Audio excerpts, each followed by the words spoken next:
What's up, level uppers? Welcome to the Level Up Show, episode 201. I'm one of your co-hosts, Andrew. I make the show with Dory. I'm joined tonight by the classy douchebag, Mike McLaughlin. I'm here. And on Discord and in video, we have Kelly Jellyfish. Hi, everybody. Kristen, you look different. Kelly, you made a big purchase this week. I will be making a big purchase. Oh, you don't have it yet? Not yet. It's coming this weekend. What is it coming this weekend? I am getting a PlayStation 4, finally. It's about damn time. Yes! I'm very excited. I even have a spot on my entertainment center for it. I'm ready to go. I've got an HDMI splitter because I'm out of HDMI slots. What do you have plugged in? I have an Amazon Fire Stick, which I actually might move to my bedroom. I was going to say, you don't need that in the PlayStation at the same time. No, well, and then I have the Xbox One as well. You don't need that when you have a PlayStation either. I do need it. I was watching, I used it to watch HBO Go. I was watching, you can do that on PlayStation. That is true. You can't do that on PlayStation. You will have a PlayStation, though. At that point, you can't get rid of. I'm very excited. I'm very What are you most excited about when it comes to the PlayStation 4? Right now, currently, I'm excited about playing Horizon Zero Dawn, which the guy that I'm dating already bought it. And Do you know that for sure? I was like, huh? Do you know that for sure? Yes, because he was like, because I was like, I'm going to go buy HTC, and he was like, I was like, why not? He's like, don't do it, because he didn't want me to get it for myself because he already got it for me. Oh, so what a sweet man. Oh, that was sweet. But now I'm like, I have a freaking $100 GameStop gift card that I don't know what to do with now. Oh well. So, but then I'm also excited about going back and playing some of those PlayStation exclusives that I haven't got to play over the few years that I've been missing out. You have a lot you can play. That's what's so great about jumping into a console like 3 years or 4 years into its cycle. Even with the Switch, which I got for this holiday season, it's only been out for 9 months, and I feel like I have a little bit of a catalog to already dip into. You have a little runway. Yeah, with whereas Super before Mario we were and trying Zelda. to take off of a landing pad, and we had to pretty much go from that. And same thing with PS4. Yeah, then you had PS4 where I was blown away by Knack because what else was there at that time? I mean, oh man, I would love to get someone's first impressions of Knack now that. You know what? The game has been out I've seen people still say that they've played Knack recently, and they were like, it wasn't bad. It was good, for what it was trying to be. Mm-hmm. Just a first-party launch title platformer, like reminiscent of old Crash Bandicoot and the like. Now, are those the same type of people that are happy about everything? Like, they'll get into a car accident and be like, you know what? I could have died. I didn't, so this is really good. Silver lining. This is like the DirecTV commercials. They should add that into the DirecTV are those commercials. the same type of people that appreciated this Knack? Or are they, level-headed people? Look at that, right there. Right in the chat room. We got Joey Vantera. I bought Knack in 2017, and I effing love it. See, that's amazing, because Knack isn't on a Nintendo console, so I'm surprised that that's a thing that he loved. Let's not go there. Let's not. Joe's not even on the line to defend himself right now. Joe has the opportunity to be here verbally and as well on video, but he turned that down. He will be. Mm-hmm. That's what they all say. Right, exactly. Well, either way, I'm with you, Joe. I thought Knack was a fine game. I enjoyed Knack. It was a good time. I did not play Knack 2, though. And I'm not sure if I ever will, because I hear it's just the same thing. Just leave it. It's the same game, just with co-op now. So, I mean, I'm okay. I can live without it. And now that we have, Crash Bandicoot Trilogy remastered and stuff, it's like, why go to Knack when we've got that? Because I still haven't beaten that yet, either. Yeah, I mean, that's going to be one of those games I'll come back to every once in a while. Just, you know what? I want to do this. Yeah. But thank you so much to Job32X for the sub. Once again, you were added to the prize wheel segment, the first one coming up in the near future. As for what I played this week, this was another big week for me. I'm continuing to diversify when it comes to what I've been playing, trying new things. First new thing I tried this week was a game called They Are Billions. A lot of people probably have heard of this, because it's actually one of the most popular games on Twitch right now, which is a big surprise because it's an RTS that is done by a small studio. It just kind of came out of nowhere. It didn't. I don't know why it took off the way it did. Well, I kind of do now because it's really good. That's why. It's a really, really good game and a lot of fun and frustrating, but to the right degree, just to that right level that you don't want to stop. It was one of the first times recently where I streamed the game and then I played it off stream, which is something I rarely do anymore. Yeah, it's really bizarre. I almost always stream when I'm playing. Right. So this is one of the few scenarios where I actually felt like I want to keep playing this, but I'm not going to stream it right now. I can't stream it right now, but I really want to keep getting further into the timeline. I've made it to 38 days in. So let me give you a little bit of a gist of what their Billions is. It is Command and Conquer, but you're not facing off against another military. You're not facing off against an opponent online with you. You are facing off against swarms of zombies. And billions, potentially, of zombies. I guess maybe that's why it's called They Are Billions. But you start off with your command center, and you've got to start farming, of course. You guys know this, right? You play Command and Conquer. You're farming wood and iron and stone and all this, trying to build your military center so you can start actually building a military and getting your soldiers and your rangers and all this. Eventually you have to get the big weapons like was a ballista machine, what shoots those huge arrows and all this, but you're also expanding your base as time goes on, moving Tesla coils further out so you can provide energy to other areas and continuing to expand your base. But every so many days, I want to say every like 15 days, you'll suddenly get this alert that a zombie swarm is approaching from the east or the north or the west, and then you're like, oh shit, okay, let's bunker down, let's get all of our people to the north and see if we can hold off this huge swarm.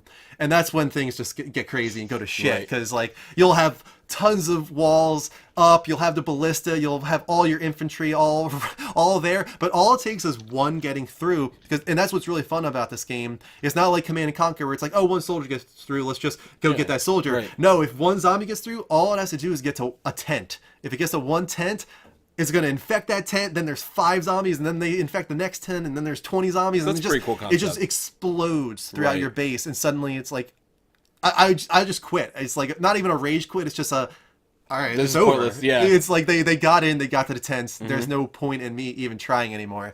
And that would happen so many times. And it's fun because you don't want to stop, because it's so smart in how it places the trial and error of it all. Because the further you get, you're like, oh, I've got this figured out. I got this now. Right. And then they throw something new at you. It's like, oh, shit, I just lost. But I want to keep going because now I know once I get to day 38 and this thing happens, this is what I'm supposed to do. Right. And you just keep getting further and further. So it's like, take like, Command and Conquer, StarCraft, or any of those, and then combine it with Don't Starve. A little bit. Yeah, I actually did think a little bit about Don't Starve when playing this game. So yeah, I'm with you there. I think Don't Starve is a good comparison. And it's funny that you bring that up because, you know, Facebook does its whole memories system.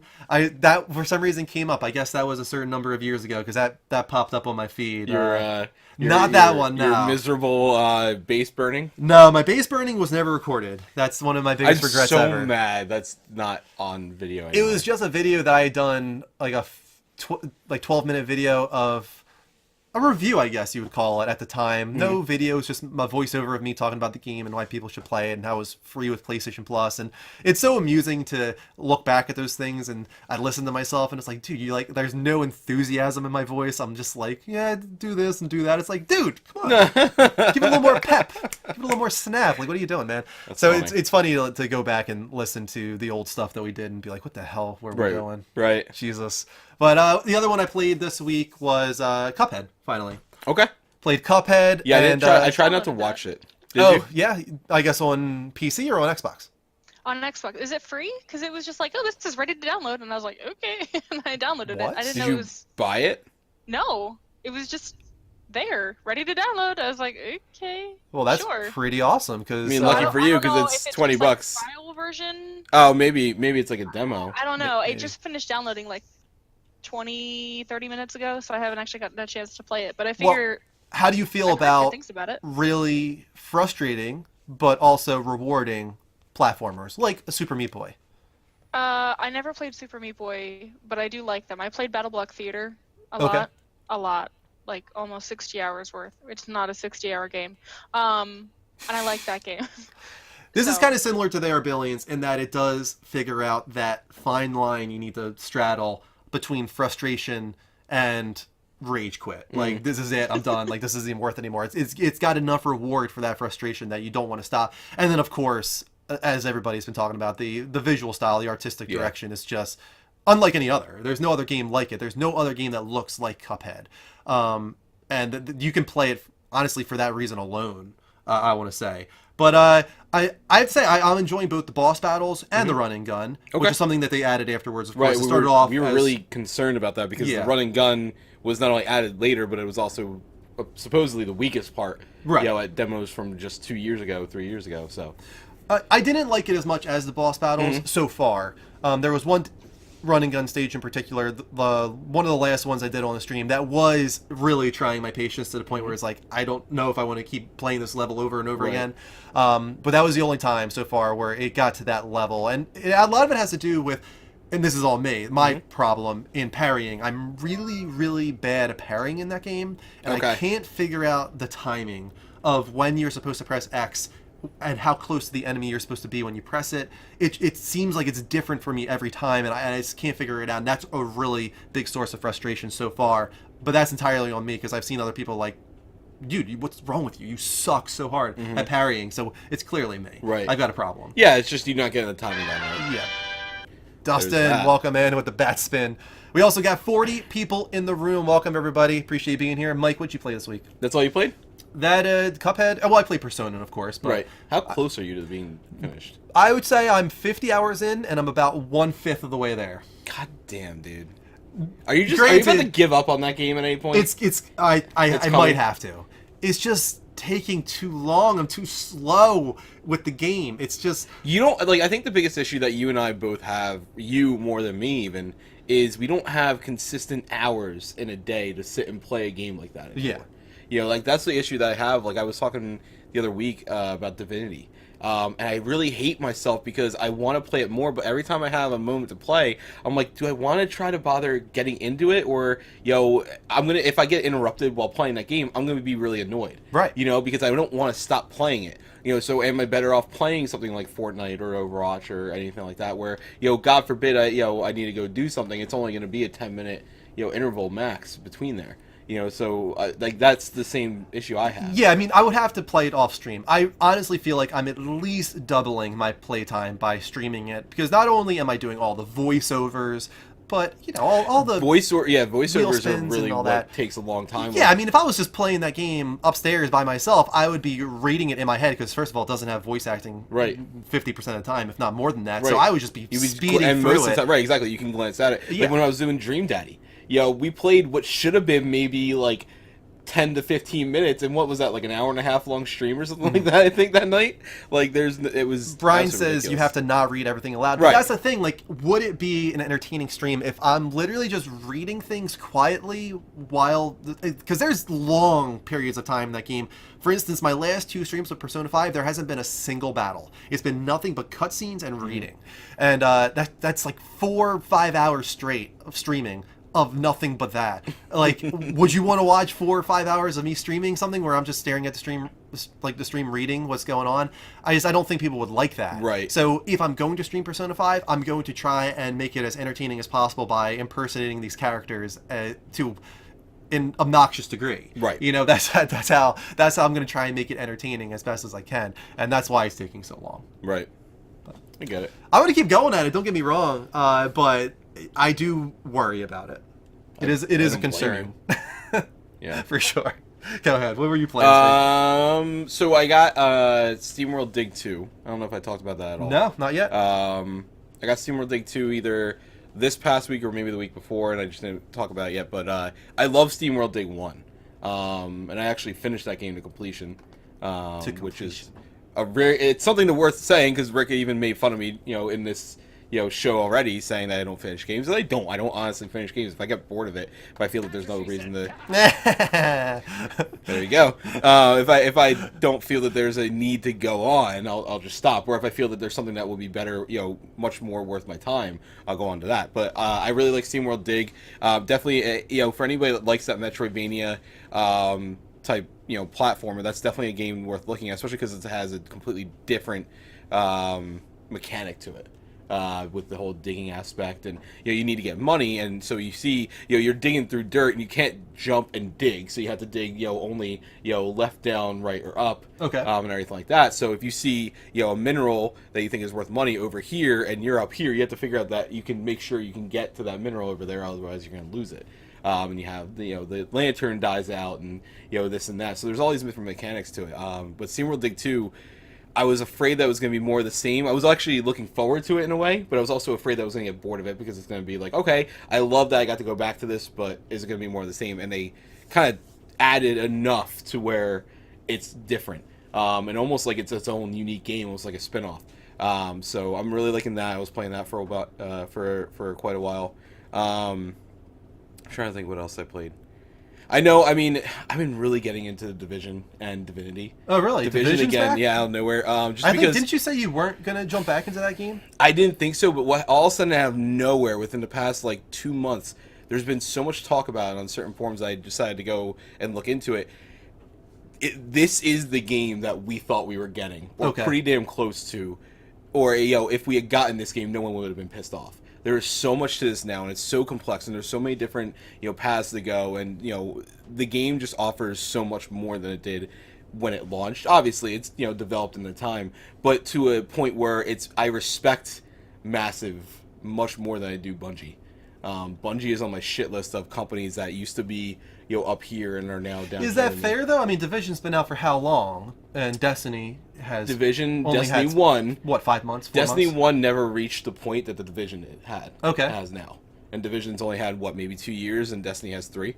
Headman agrees with you. He says Division is back. 1.8 is good. Anybody that's gone back in to play it, especially if you were returning to it, has loved it to the point where there's a ton of people that are leaving, other games, including Destiny 2, to come play the Division, and the actual community has grown by almost an extra 1/3, which is huge for a game that's been out this time.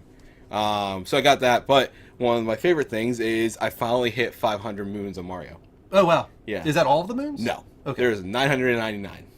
So why is 500 a big deal? So 500 gets you how you got the dark side of the moon? Yeah. Now I have the darker side of the moon. The darker side of the moon? Really? Side of the moon. Okay. So did you do the dark side of the moon yet? Not at all. So basically it's just a gauntlet. You go through and each bunny, so you go into the moon, and you have to defeat the first bunny, and then you go through and then you have to defeat the second one, third one, fourth one, and then the mech, and if you do that, you get all the moons. I still haven't done that. I actually, on the stream the other day, died with 1 hit left on the last boss, and I would have had to start at the beginning. I'm like, fuck this, I'm done. Well, that happened to me many times on Cuphead, so I know that frustration. Yeah, so I'm done with that. But Darker Side of the Moon is a very traditional.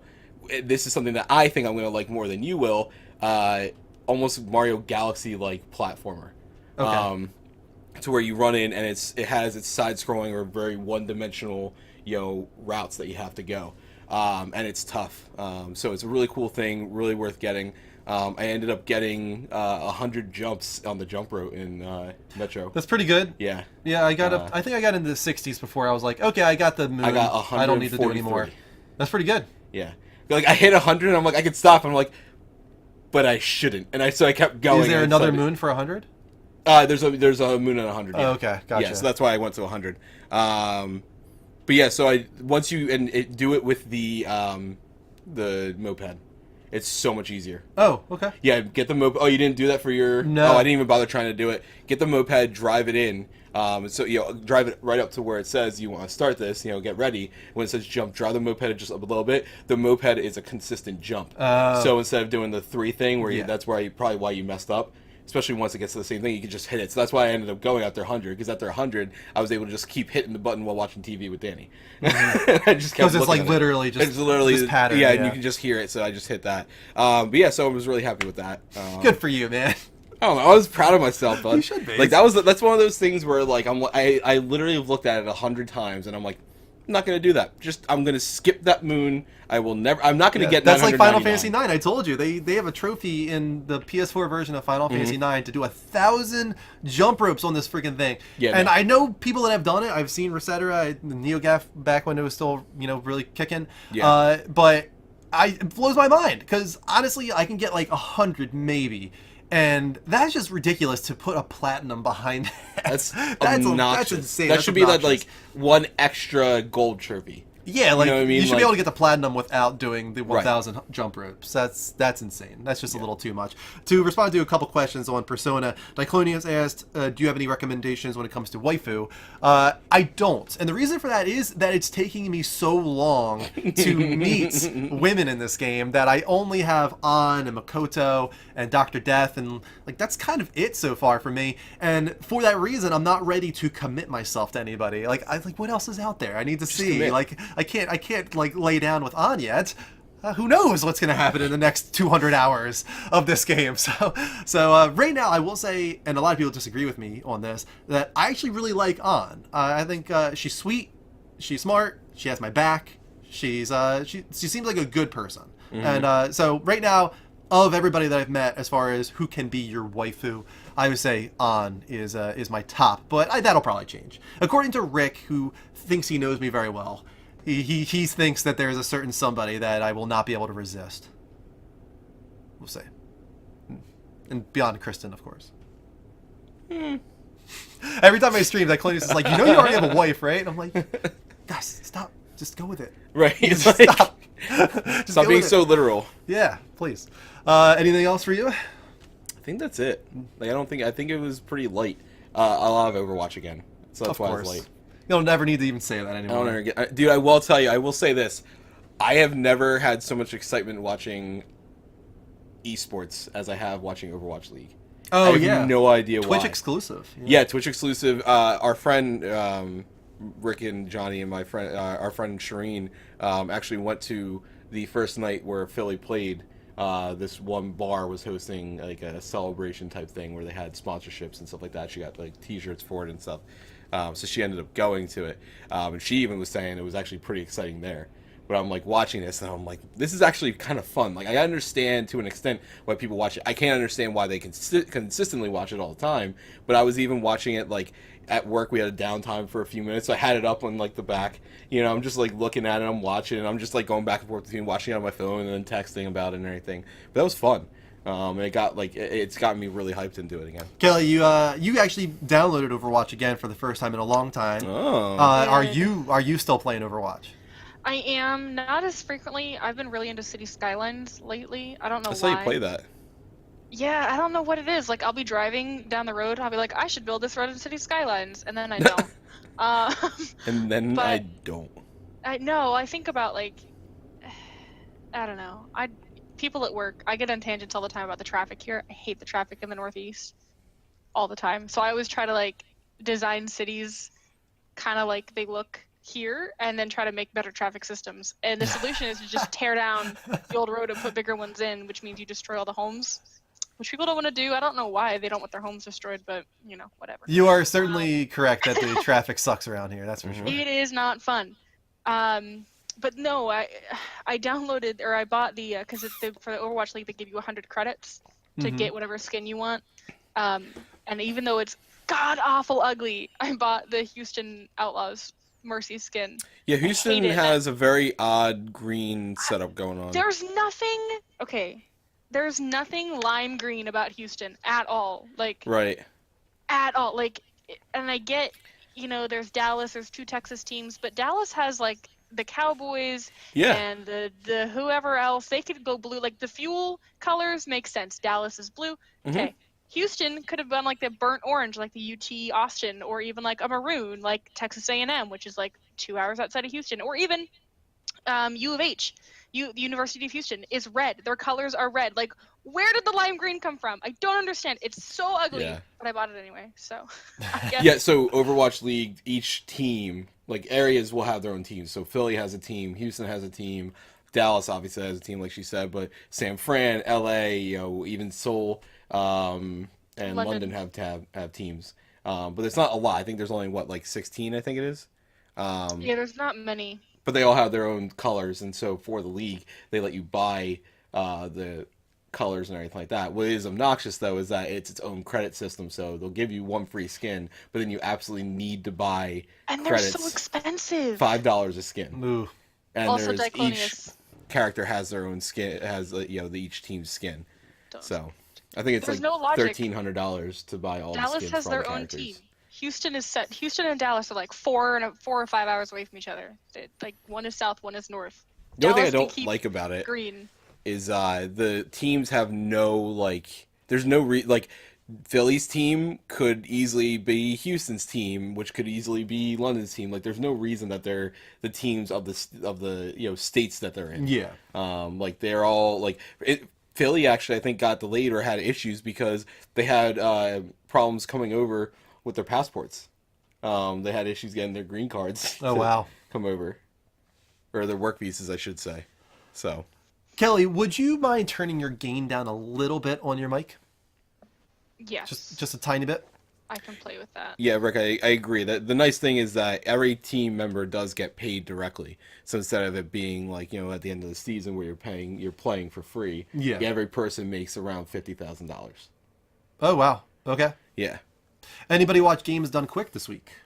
No, and honestly only out of spite because I had opportunity and I debated it. Because I'll watch it here and there. Yeah. But I have no desire to watch it right now. Just because I think that what they did was a really poor way of handling a possibly toxic situation. I'm seeing a lot of stuff on Twitter about it's very divisive. It's back and forth. It depends on who I'm not you sure how I ask. feel about it because I don't know the full story, so I can't comment. It's essentially that people are assholes and don't know how to human correctly. So obviously the chat is overwhelmed with racist and derogatory things. The other side to that, for the other people is that nobody knows how to human and just ignore something. You know what I mean? Like Are we talking about the sub-only chat thing right now? How they turned on sub-only chat? Okay. Yeah, so the reason they did that is because they need to people slow will things spam down. it. Well, and people spam it with racist and derogatory things. Yeah. And it's very hard to monitor that. But, don't get me wrong, that's shitty. But the other side to that is don't put a paywall up because then people like me are going to be annoyed. We wouldn't talk. And honestly, someone actually, again, our friend Shireen watched less of it because of that.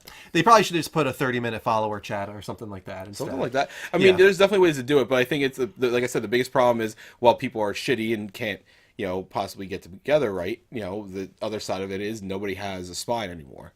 So. Hot takes from Mike. I haven't done a rant in a while. There's there an you appropriate emoji for this. Boom. There you go. And probably an appropriate GIF too, if anybody needs. Yeah, that is a little better actually. Okay. Thank you. Would you have a Let me know rage if I need GIF? to adjust it.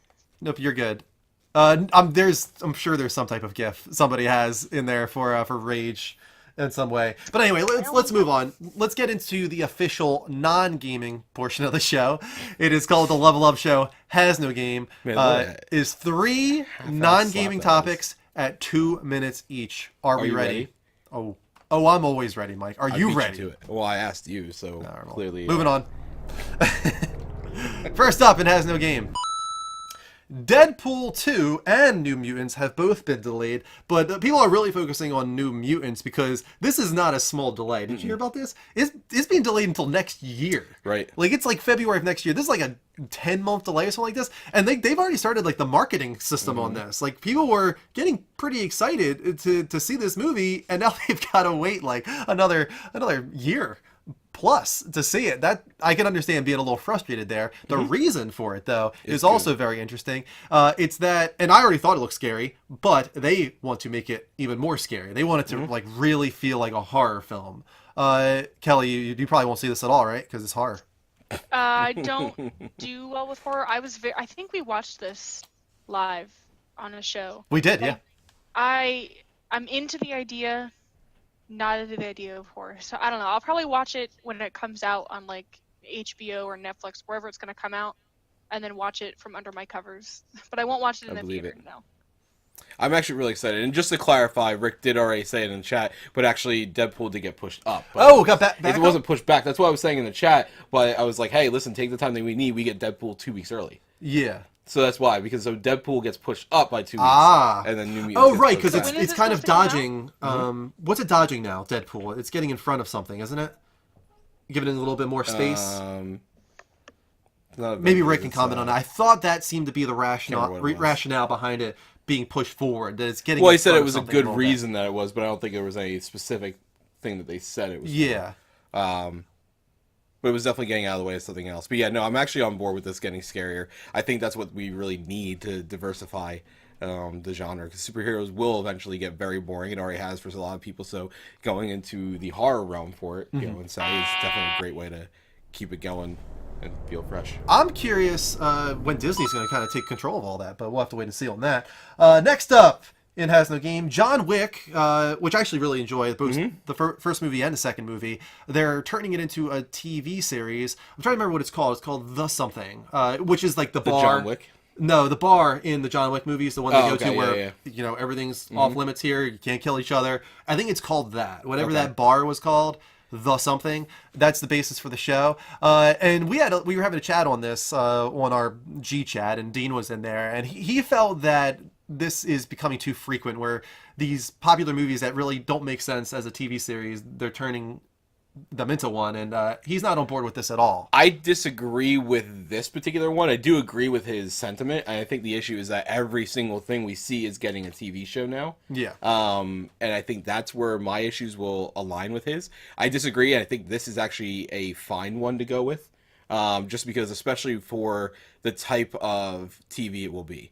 It's not going to be, TBS presents John Wick TV show, Yeah. Like, God forbid, that would be absolutely awful. But because we're getting, it on a channel that is paid to watch or anything like that, and, has a lot more to get away with, I don't have nearly as much of a problem with it, just because I think they're going to give it the attention that it deserves.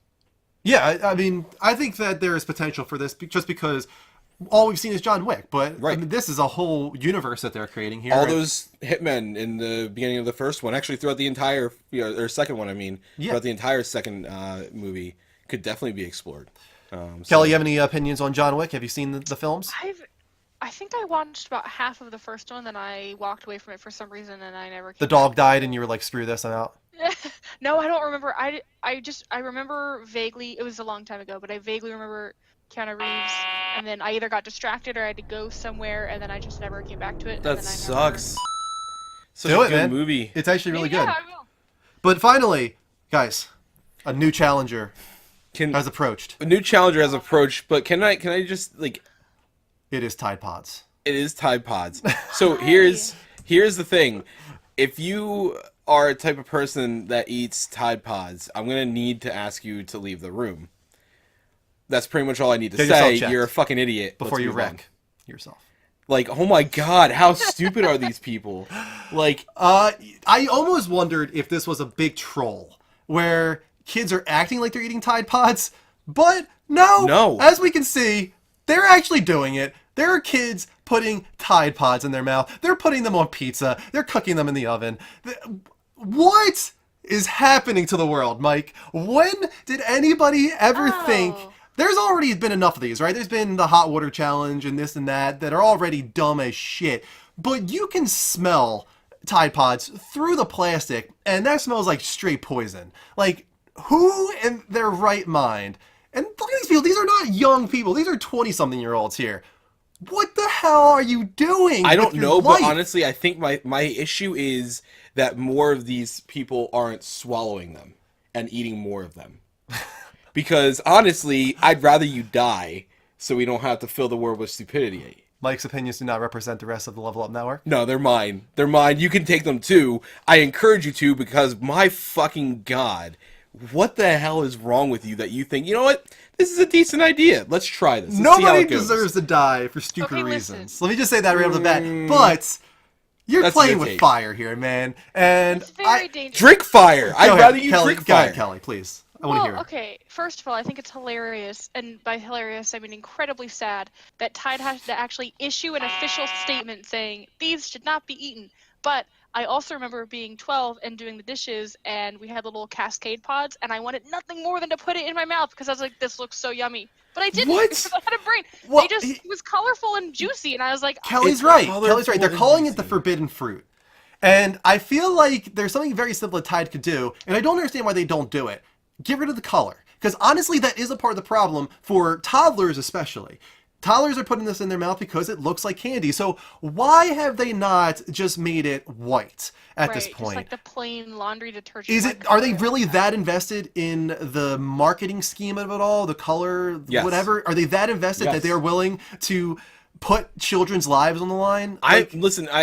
So here's my thing, though.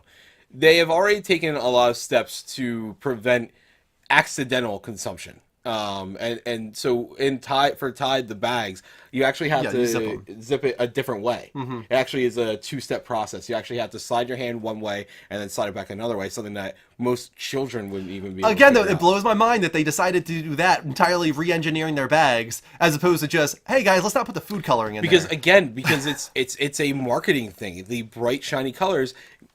If you are, I will tell you right now, and I will guarantee you this will be a thing. Don't even say any of this to Kristen. All right, when you go to the grocery store, just say I want to do an experiment. None of the prices of these things matter. All right, pick out which laundry pod you feel would work best. Did you say price doesn't matter? Yes. Okay, because that totally does matter. I'm saying there's no way Kristen buys. I know exactly. That's why I said expensive. For her, do it as an experiment because I guarantee you she will pick something like Todd or the Gain ones or like one Todd. of the ones. Huh? Like Todd. Like Tide. Sorry.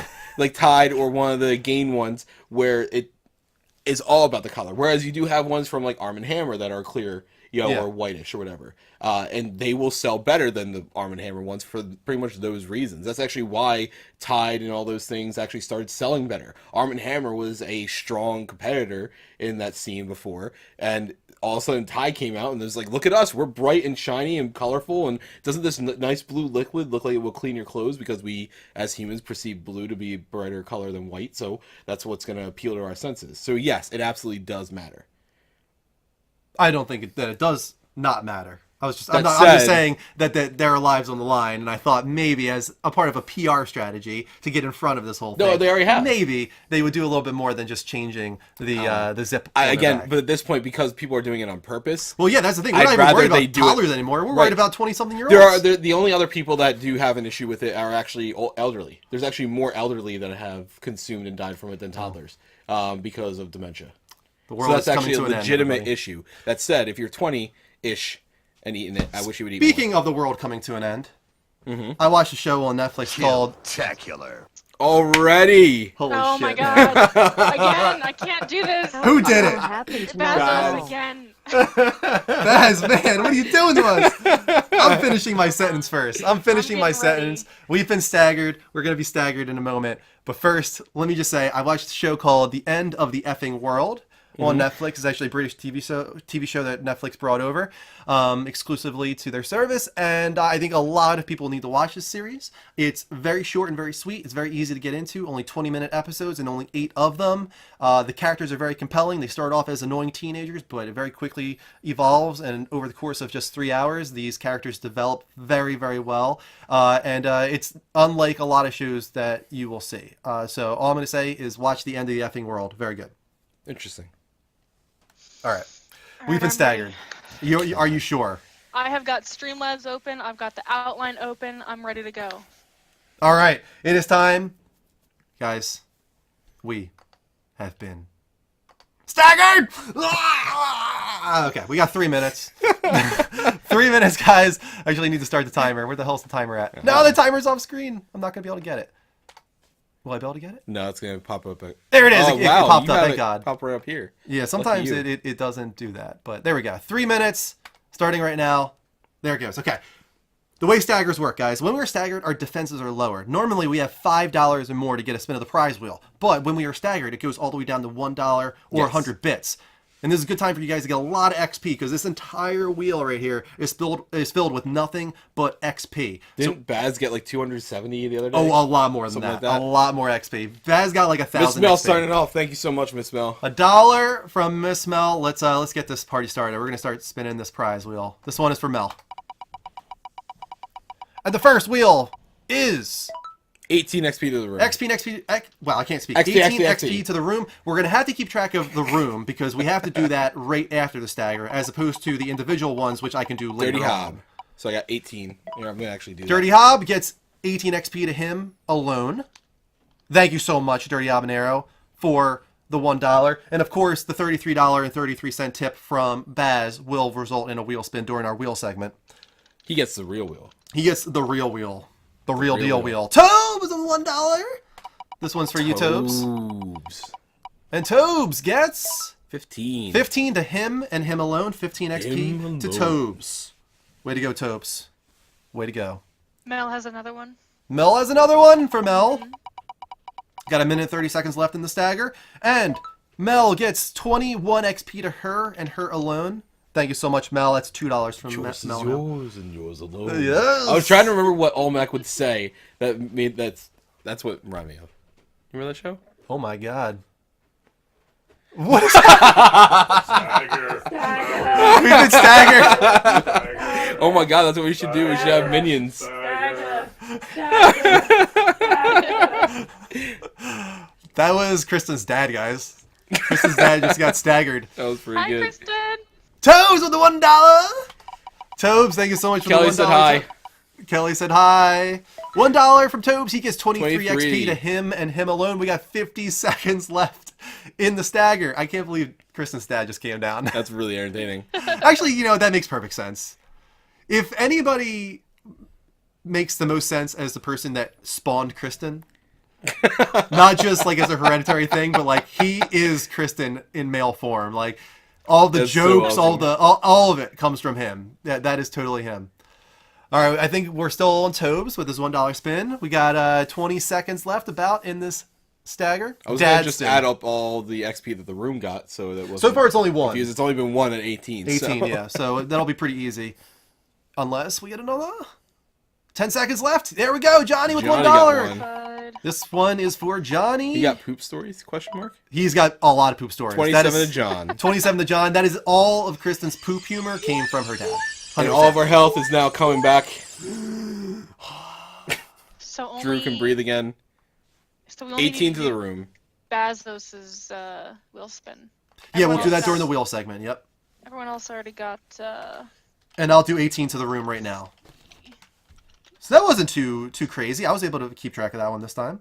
Points, add, plus viewers, 18. Way to go, room. 18 XP, the entire room, courtesy That of was that awesome, guys. stagger. Thank you so much, Baz. Baz, you are Mel. insane. That's all I'm going to say. Everybody. Yeah, everybody. Yeah, not just Baz, of course. $33.33. But even if it's $1 or $33, all of it means an incredible amount to us. Thank you so much to everybody who Johnny took wants part some in that stagger. dad poop stories.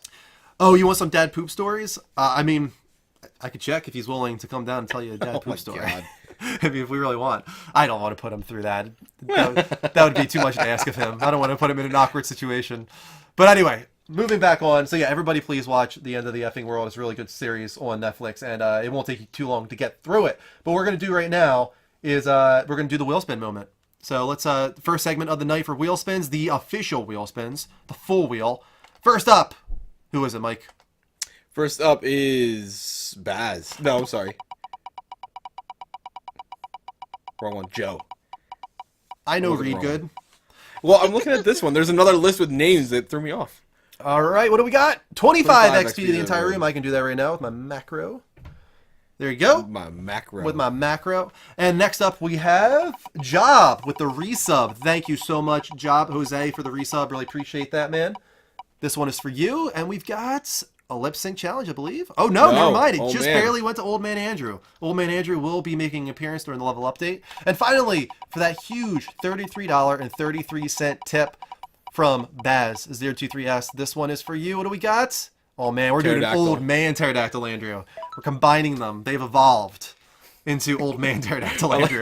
like it's basically Digimon. So you Yes. combine two things Why into one. Digimon? Why didn't we just say Pokemon? Because Pokemon, you don't combine two entities into one thing. Okay. Okay, I see where you're going with that. Thank you. That's fine. Please. I will give you that one. Motherfucker. I know my little kid anime. That's fine.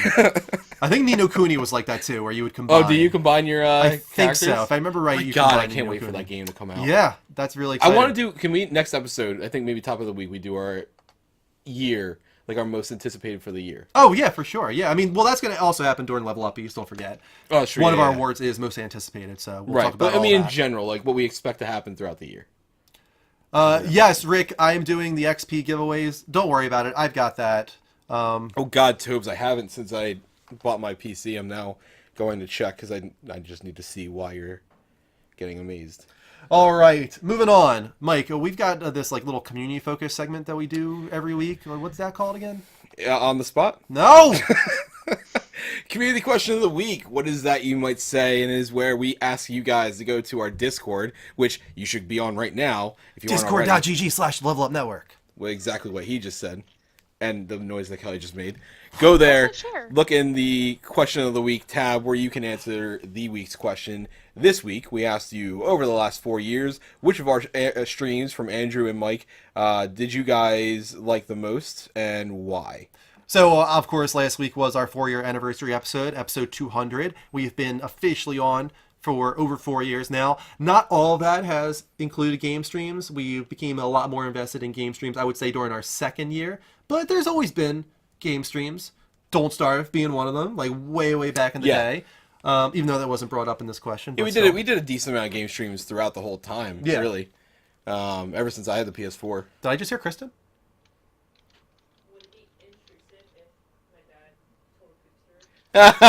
Johnny actually asked. That has been requested, actually.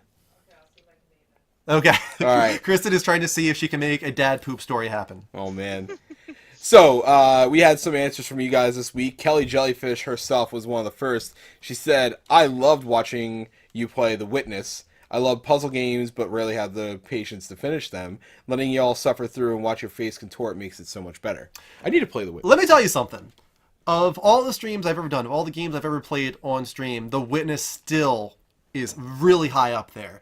Because it was the perfect... That was like right when I started doing late night streaming. And it was the perfect late night stream game. I would just put on Spotify music, and it was just super chill. Because there's no music in that game. Right, So you just put on Spotify, and everybody in chat is like so enthralled by the puzzles, and we're all trying to help each other out. And it was a really cool community experience and bonding experience. And overall, just what I wanted at that moment, what I wanted the channel to be, like just chill. Like this, it's midnight. Let's just hang out, relax, chill, listen to some music, and play The Witness. So, yeah, I love playing that so much so that I think some people were like, "Let's move on from The Witness," and I was just like, "No, I love it. I just want to keep playing The Witness." Are we actually making this happen? Oh wow, this is happening. This is unbelievable. Yeah, you can take Kristen's First time ever. You can sit in Kristen's seat right here. This is Papa Coppola. Hello there. And this is the man that Kristen gets all of his poop, or her poop. Oh, wait, no, from. beat Kelly's body. Oh, we got him. Body. Over. You're good. You are totally fine. The mic is pointed at you. You don't have to go in. You're good. I have to go like, ah. Did you think, were you like preparing yourself for a poop story when you're up there? No, I just Or do you just have such a catalog that you're like, I could just spell one off at any time? I thought we could ask his opinion on the incident when I pooped on my sister. Ah, yes. Yes. Do we need to explain this Another one more time, just in side. case there's somebody No, in here? I want to hear his side Oh, of okay. what happened. Go ahead. They have Okay. heard my side of the poop story. The infamous poop Well, story.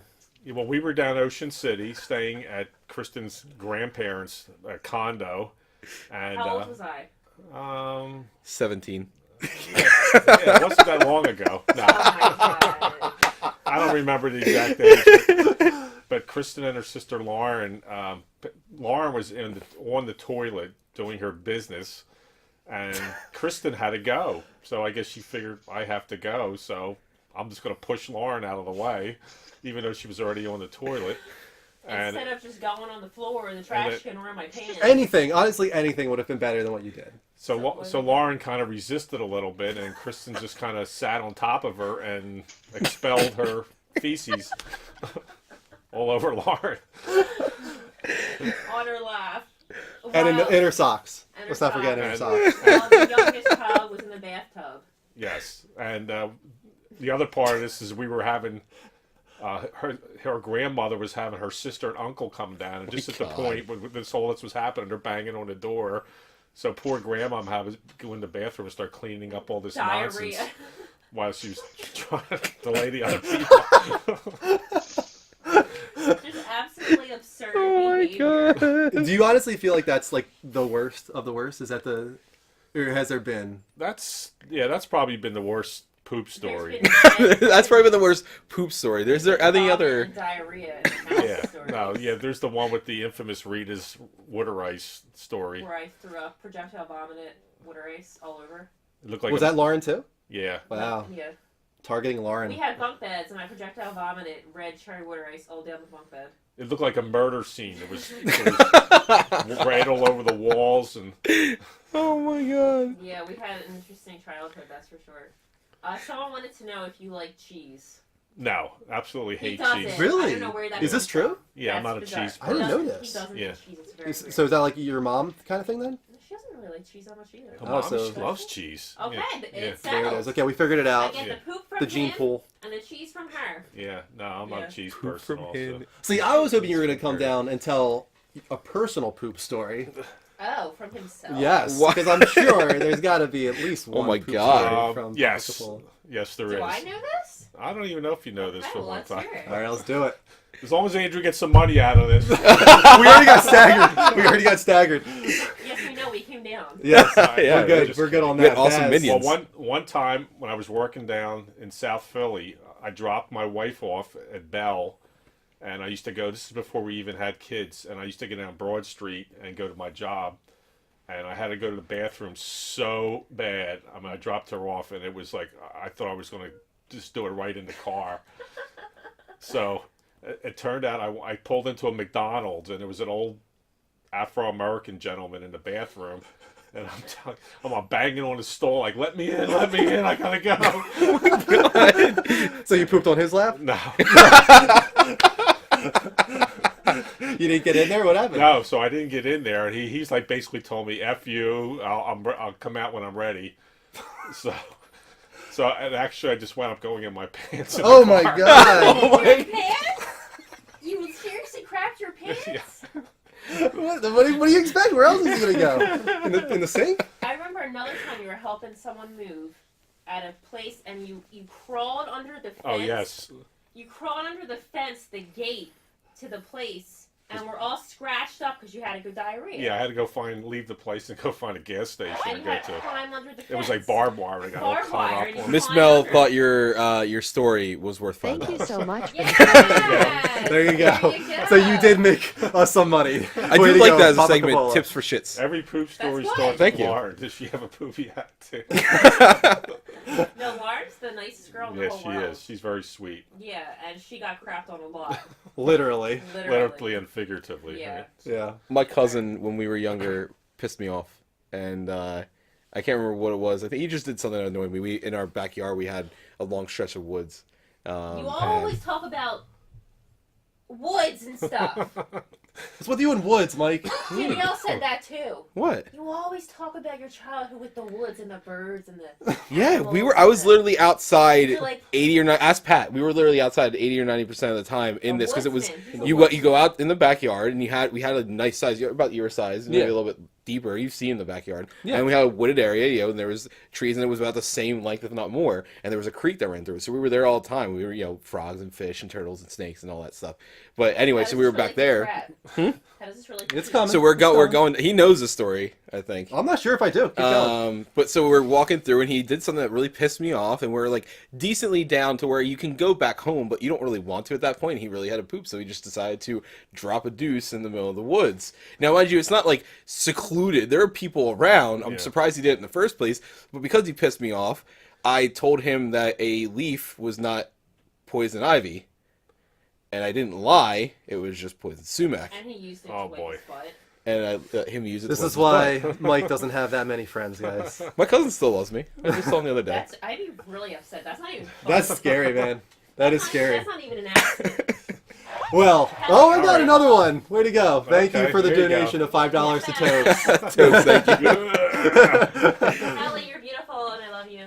All right, well, that was awesome. That I don't that think just she heard happened. me Thank for some you reason. for All sharing right, your take personal care, story. guys. Tell her. What? Tell her that I love her. Oh, she can hear you. Kelly, Kelly, did you hear that Kristen thinks you're beautiful and she loves you? I didn't hear that. Thank you, Kristen. She said, I didn't hear I that. knew she didn't. Yeah, she Well, didn't now she react. did. Otherwise, she was just really passive on on that confession. Ellie, I'm giving you a hug. Wait. Oh, thank you. This got creepy. Good night, everyone. Hasta luego. Good Is that night. right? Is that right? Hasta luego. See you later, yeah. Yeah, that's good. Hasta Take care, luego. guys. I don't know what that was, but... Well, that was unexpected. That was awesome. That was awesome. I'll take it. That was unexpected and pretty I awesome. enjoy that. I think we just got to get Papa Capola to come back every Sunday now. So we every can- so often, yeah. Yeah, so we you can can- make him like the guest, like the mailman. Yeah. On Mr. Yeah, Rogers. exactly. I got another poop story for you guys. It just happened yesterday. Anyway, Kelly, let me just say that I love your comment because The Witness was awesome, and I totally am with loved you it. there. So I'm going to give you 5,000 points to Hufflepuff. Yes, you always forget. I'm gonna give you 5 points because your story was only about. I Drew. always want to say Gryffindor because you're my hero, but Oh, shut up. I know that you like Hufflepuff, so there you go. I do.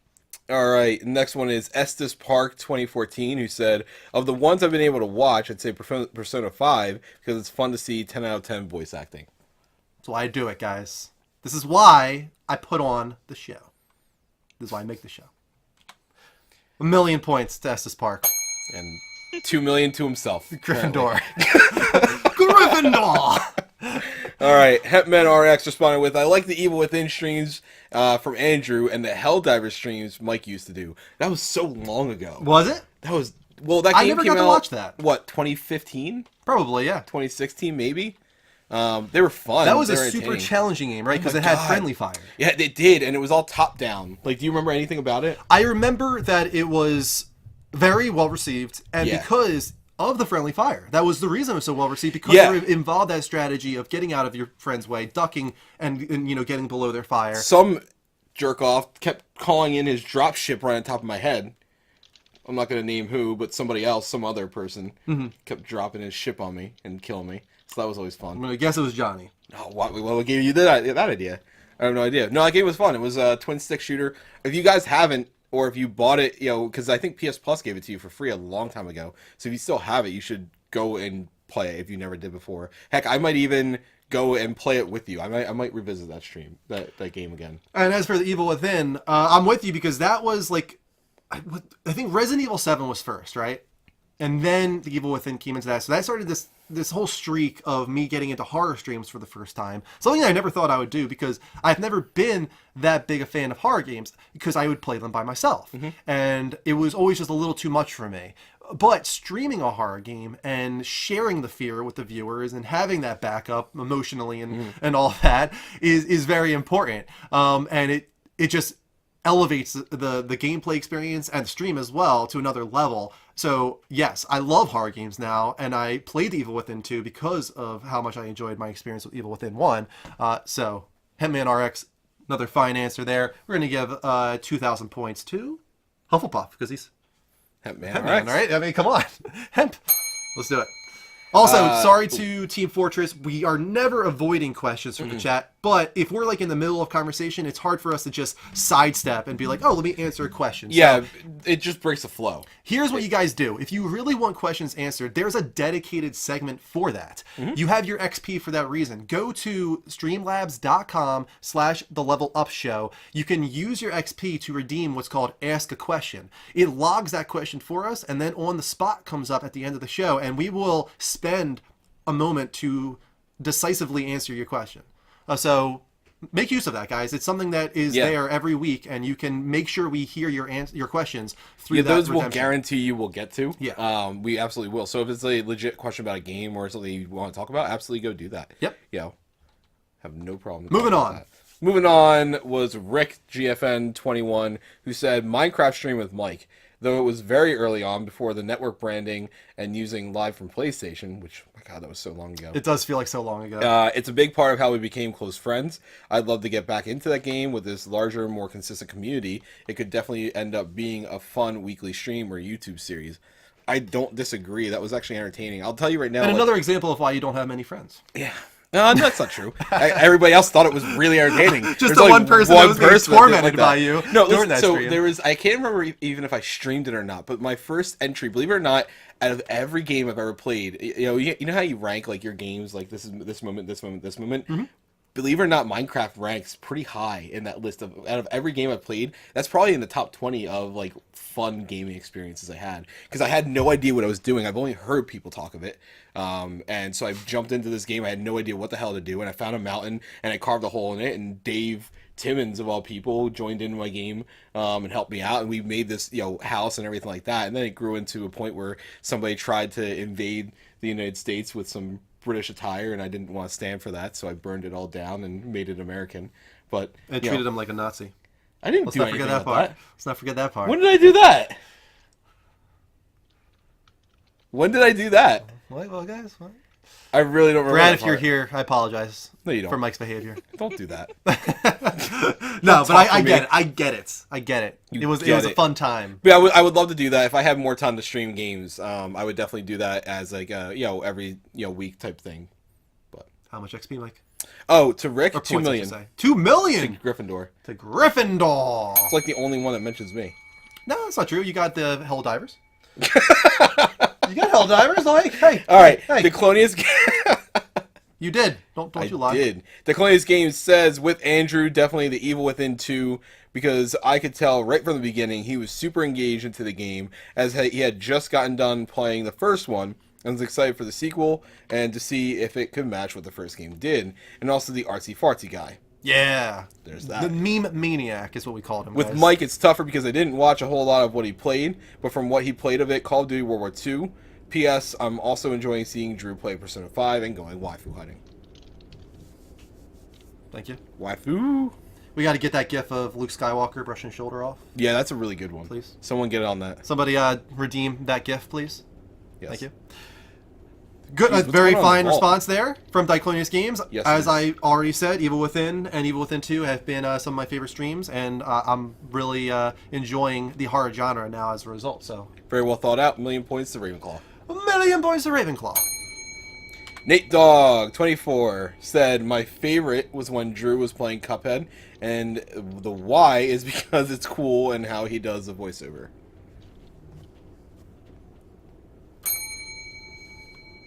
$5 million points. No problem. Gryffindor wins the House Cup. I think every week we just have to make Gryffindor win, because wasn't it such a shitty thing for Dumbledore to do in that first? If you look at it, there's a bunch of fine children within Slytherin, right? Right. There's nothing wrong with these kids. Not all of them are pieces of shit. Joey's but in Slytherin. yeah, Joey's in Slytherin, and then you got Dumbledore, the asshole, who takes that trophy away from them at the last second. It's like, oh, let me just throw some XP here. Let me throw some XP there. Oh, you know, Hermione did this. XP here. In Gryffindor defense, wins. in defense, the world would have basically been burned to the ground had it not been for them. But those kids don't know that. What? Those What? kids were just like, what the hell just happened? They had no idea that Hermione, Ron, and Harry just went out into the dungeon and fought off the world's biggest villain. Like, nobody knew that. They're just like, what the hell is Dumbledore talking You about know right how now? gossip in school works? I don't know. I think Dumbledore is a little bit of a prick, to be honest I don't with know, you. man. There's a bunch of I floating agree. heads and talking paintings going around there that shouldn't know what's going on. Please, they know. You know what? I think if Gryffindor wins every year, it's just those entitled millennials getting awards just for existing. Oh my God, here we go. Listen, just because the Yankees are a really good team every year doesn't mean that you need to hate on them. I mean, if anybody's a millennial, it's Kelly. I mean, we're like straddling that line. We're right on the edge. No, we're Actually, technically you guys are well within it. millennials, Too. No, we're pretty well I within it. straddle on because the when millennial ended is so gray. It's some point in the 90s. Yeah. The millennial ended, and I was born right in the middle of the 90s. Yeah, millennials back to what 83 or 82 or something. Yeah, we're definitely right in in the middle of it. We're right in the middle of it. The I don't know if problem it's is that- 83. It's so I could look at a million different sites and they all say a different thing. I don't know when millennial truly ends and begins. Because now we're at Gen X, right? Is that what, or Gen Z? Gen Z? I don't know. I don't Something know stupid. what Gen Y. Who I don't cares? They suck. They're not near as cool as us, the millennials. The Gen I, like iPod. I mean, we're all going to do the same thing. It's just a cycle that keeps repeating. We're going to think the Gen whatever are The dumb generation ass after us. There's kids. a quote. I mean, they're eating from- Tide Pods, for God's sake. So, That's Right? true. so I There's feel like we definitely have good some right. old guy from like ancient Greece who's like, no one respects their parents, or this generation is the worst because no one respects their parents and everyone wants to write a book. And it's like from the dawn of time, everybody has thought that the generation after them is worse than they Yeah. are. That always happens. Always. And it always will. It's an endless cycle. Warmcoat says, millennial is a feeling you have in your heart. Well, I guess I do feel that a little bit. What about you, Mike? I Do you like feel it. that? Do you feel it? No, No. All right. Well. never. Anyway, guys, we're going to go to the first commercial break of the night. When we come back, we're going to be doing the level update. We're going to be talking about PUBG on Xbox One. We're going to be talking about that swatting, that terrible, tragic event that happened recently. We're going to be talking about that and more. So hold on tight, warm coat. We will be back in approximately 60 seconds. Welcome back, Level Uppers, to the Level Up Show, episode 201. This is a gaming dedicated talk show on every Sunday at 10 p.m. Eastern Time. If you like what we're doing at any point, please hit that heart button here at twitch.tv/The Level Up Show. We will do our best to give you a shout out. And of course, make sure to turn on notifications, get those alerts whenever we go live, which is many times a week at this point. And lastly, we have those prize wheel spins. We have dedicated segments for them. We passed our first one, so we're waiting about 30 minutes for our next one. Get your prize wheel spins in now. Anything worth $5 or more, we'll do it. That means subbing, resubbing, pledging on Patreon, cheering, tipping, and we'll even do it for a host of 10 viewers or more. And now, we move on to the crux of the show. Our weekly discussion of the week's biggest gaming industry news is called The Level Update. Our week's discussion. Weekly discussion. Weekly. That's what I said. I think we said weeks. It is technically it does feel like a week to long. the week. It does feel a week long when we start talking about it. Yeah, I mean, it goes on forever. Goes from Sunday to the next Sunday. Mm-hmm. It's the week's discussion. Week long. Moving on. PUBG. Now on Xbox, came out December 12th, I want to say. Which I did find out is actually technically in early access on the Xbox. I thought it released in full on everything. No, it's called the... What's it called? It's not called Early Access. It's called Preview Edition or something like that. Yeah, it is called that, but there is a physical version that you can buy in stores. But what's even more interesting about PUBG as a whole is that they added drop percentages to the latest 2 loot crates that have released. And this is something that we saw coming. Some people have been talking about this, how they need to add the percentages so people know what the likelihood of getting some of these really rare items is. But I don't think some of us knew how rare they were going to be. So in a refreshingly upfront set of patch notes today, writes Polygon, the team behind PlayerUnknown's Battlegrounds listed out the odds at which their newest line of cosmetic items show up in loot crates. So as it turns out, the odds of one roll turning up the most sought-after items is fantastically low. The most common drops are in the new biker crates, the long-sleeved t-shirt, red, and school shoes brown. Each have a 15% drop chance, so that's the highest. But then you get to the really rare stuff, like aviator goggles, where you have a 0.03% chance. Sleeveless biker jacket, brown and black, both have 0.01, and cloth mask, checkered, at 0.01%. That means that you have 1 in every 10,000 loot crates. Because of the 6 crate limit, it would take more than 4,100 weeks to open that many crates, and as Ars Technica points out, that's approximately 80 human years. So here's what I want to talk about here. Human years. Not dog years. Human years. So what I want to talk about here is this actually a beneficial thing, or is it making the situation even worse possibly by showing the rarity and in ways encouraging the gambling behind it by showing if you get this, then you can sell it for an exorbitant price because you can say this is a 1 in 10,000 chance that you can actually get this. It would take you 40 something hundred weeks, 81 years to get it. Give me $5,000. You know, like, what do you think, Kelly? I mean, I think if they weren't transparent about it from the get-go, people are going to figure it out. People are going to go like, okay, I've bought 500 of them and haven't opened any. Hey, Joe Schmo down the street, what have you found? People are going to put their heads together and they're going to figure out like, hey, this is really, really rare. I got one. I'm going to sell it for an exorbitant amount of money. And yeah, it's going to keep going with the gambling thing, but that's a whole other issue, honestly. That's a whole other monitor what the fuck your kids are playing kind of thing. I don't know. I think it's good that they are transparent. I think, especially with all the stuff that's been going on with the gambling and the gambling websites where people aren't being transparent about their involvement in things, I think being transparent is the best thing they can do. So, okay. You know?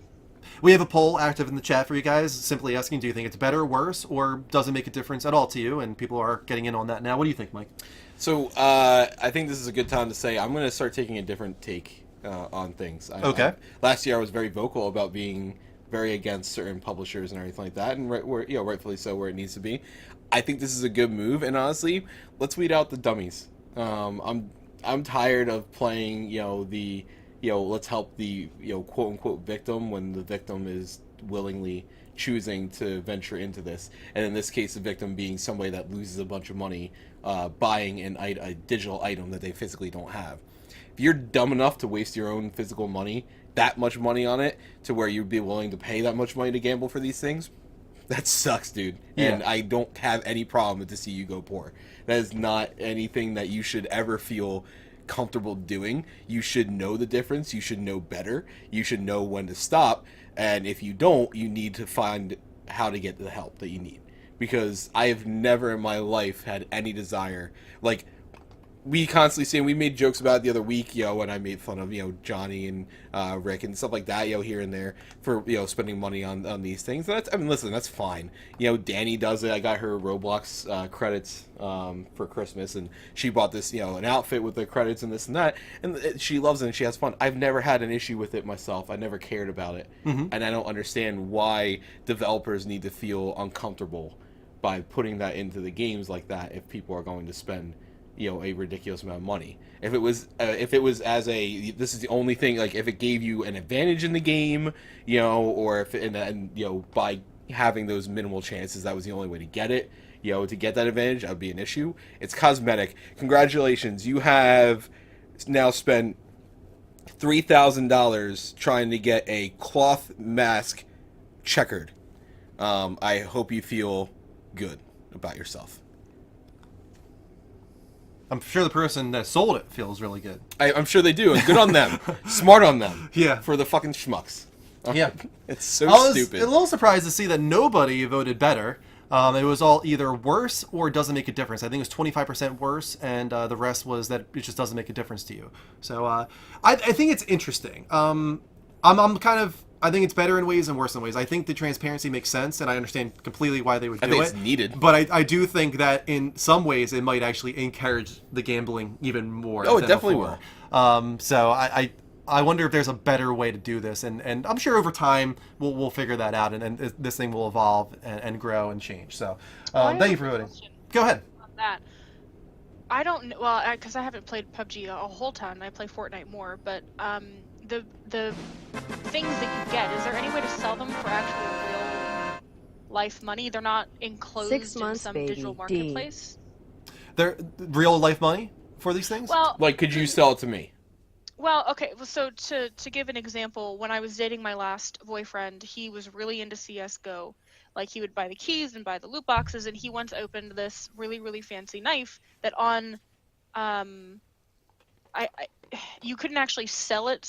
It was locked. You couldn't into that account, or somehow you couldn't sell it on like the Steam marketplace or anything.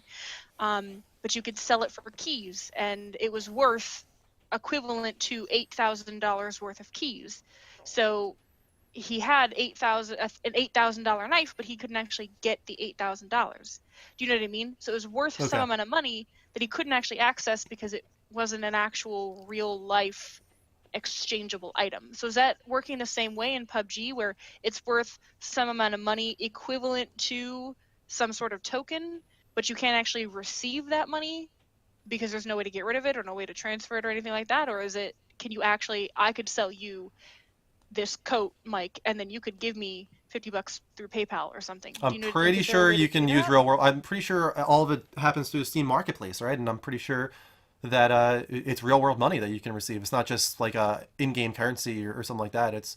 It's real world money that can be exchanged for these items. And that's been the case for. It's not like this is starting with PUBG or anything like that. This is something that's been the case for a long time. CS:GO was just brought up in the chat. That this has been happening for a long time. But this is the first time where we actually have percentage rates being shown for the drop rates on these items, so that people can know truly how rare they are, and as a result, potentially jack up prices or in the other side of that, maybe you can be like, no, this isn't worth that much because I know the percentage chance on getting that it's not near what you're pricing it at. What's I guess it can go both ways. Jason? What was that? What's the Savini Jason? Savini Jason? I don't know. I'm going to guess he's talking to something Friday the 13th. Just because it's Dustin and he loves Friday the 13th. But, I don't know what Savini Jason is. But to respond real quick also to Crazy Legs, who said alerts aren't working for redemptions. So far, I don't see any redemptions that warrant an alert. I only see personal audio hook for 1 month and request a subscription gift from JB Girl. Those don't create alerts on stream. Although, I will make sure to put the request for a subscription gift for JB Girl into our profile so people know the JB Girl desires a subscription gift. That happens on our profile following the show. All right, moving on. Mike, you're up with this kind of tragic story here. Yeah, I am. So we all talked about the guy who was murdered, not murdered. Well, Yeah. depends on how you look at it. Kind of Murdered. so. Yeah. Was Not killed. by the SWAT. He was murdered Yeah. involuntarily by somebody else. But he was killed by a guy, playing a prank, quote unquote, who swatted another after an argument. So the man, Tyler Barris, was accused of placing the call that led to the death of the man at the hands of the police. He is being held for involuntary manslaughter. If convicted, could face a maximum sentence of 34 months with a maximum fines of $300,000. So I think, here's the takeaway from me on this. You can go more into it. Just to go over it again, he called police saying that he had shot his father, was holding his family hostage, gave him the address of the person he was trying to set up, but that was a fake address that the person had given, so an innocent person who had no involvement in this, that's the person that got killed. They arrived at the scene. Now, Hempman, that's a little bit more. That's another political. side to it. It's a little another side, and I am honestly right there with you. Oh, Tobes, thank you so much. He's on administrative leave. The cop who shot him is on administrative leave. Right, and the problem is a little more political. In my honest opinion, it's a very tough call. He did discharge his weapon, in not the way that I would have respected, but the guy was very confused about the situation going on. Well, what you read is important in that. Right. What was called in was important. That this person was armed. That this person was holding a hostage. Right. Like, those are the kind of things that especially put these officers on edge when they were coming in. Right. It makes this even worse that this guy not only just called in SWAT, but the story that he gave he was on the phone with them while this was going on, and so they thought that the guy that they were raiding at the house that they were raiding was the one that was on the phone, and the guy that was on the phone said that not only murdered his family, he was going to murder the rest of his family. And right as they pulled up, he had said that he was getting really angry that the cops were coming and was going to shoot his mother now instead. So when he came out of the house, he actually reached down. There is actually the video that you can see. He did make a movement that was questionable, at the very least at the range that the camera was at. So I don't blame in the same way I would maybe another type of situation to that extent. So while he was unarmed, it was unfortunate, and that's why I want to actually go in a different route. While it's great that this guy is getting recognized for this, the sad thing that's not, I don't think, talked about in here, this is not his first time. Not only was he swatted himself, but he had swatted multiple other people already in the past years, and he never got very severe punishments for it. He actually sold his services, which is what's happening here. So part of the thing was the two people that got into the argument in the first place, this guy was not either one of them. It was over Call of Duty, over literally like $2. The one guy pissed off the other one. And so the one that got pissed off called this guy up, contacted this guy and paid him to swat the other guy, thinking that he was swatting him. So essentially it's a bunch of different routes. My concern is that the maximum sentence is 34 months. So it's less than 3 years. So this guy... Involuntary manslaughter. Right, exactly. So this guy is now possibly going to go to jail for less than 3 years for selling his services, almost like a hitman, to set up somebody in a swatting attempt that resulted in somebody's death. My opinion, absolutely push the book at him, set an example, but maybe create a brand new charge. Something, or like... this is like new territory. Right, here. It's very new territory, but they need to do something different, because while I appreciate that they're charging him, which they haven't done in any of the other situations, really, 34 months is, honest, in my opinion, a joke and almost an insult. Yeah, I would say like more like 10 years would be making an example of Wow, him. you're really nice. I'm thinking 20. Yeah, see, I don't know. I think we can talk about that a lot, so I don't want to go into that. But I think that involuntary manslaughter is somewhere close to what this is, and I think 10 years is around what I would expect for that. But see, I don't understand that, because here's just real quick. This guy willingly called the police, saying that he killed his parents, was about to kill his father, was about to kill his mother, was holding people hostage, knowing that police were going to show up, knowing that we live in a society where police do think with their guns before anything else, which to an extent I can understand the situation. And 10 years, that's it, and because this guy dies, in my opinion, he knew what he was doing. he knew exactly what he was doing, and honestly, he couldn't care less. The whole time, actually, in his arraignment, he didn't seem like he gave a shit.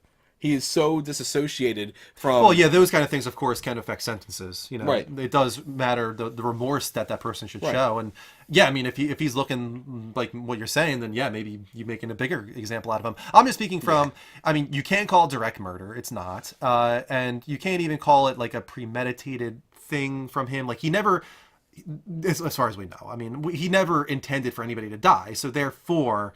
it is involuntary. It is manslaughter. He wasn't directly responsible for it. It was an indirect thing. And that's why I think that as far as right now goes, since we don't have really a name for this yet, involuntary manslaughter seems to fit. And I think that 34 months is not enough for that. But at the same time, I'm not sure this guy should be thrown away for life or given the death penalty, as some people are saying here. I don't think that either.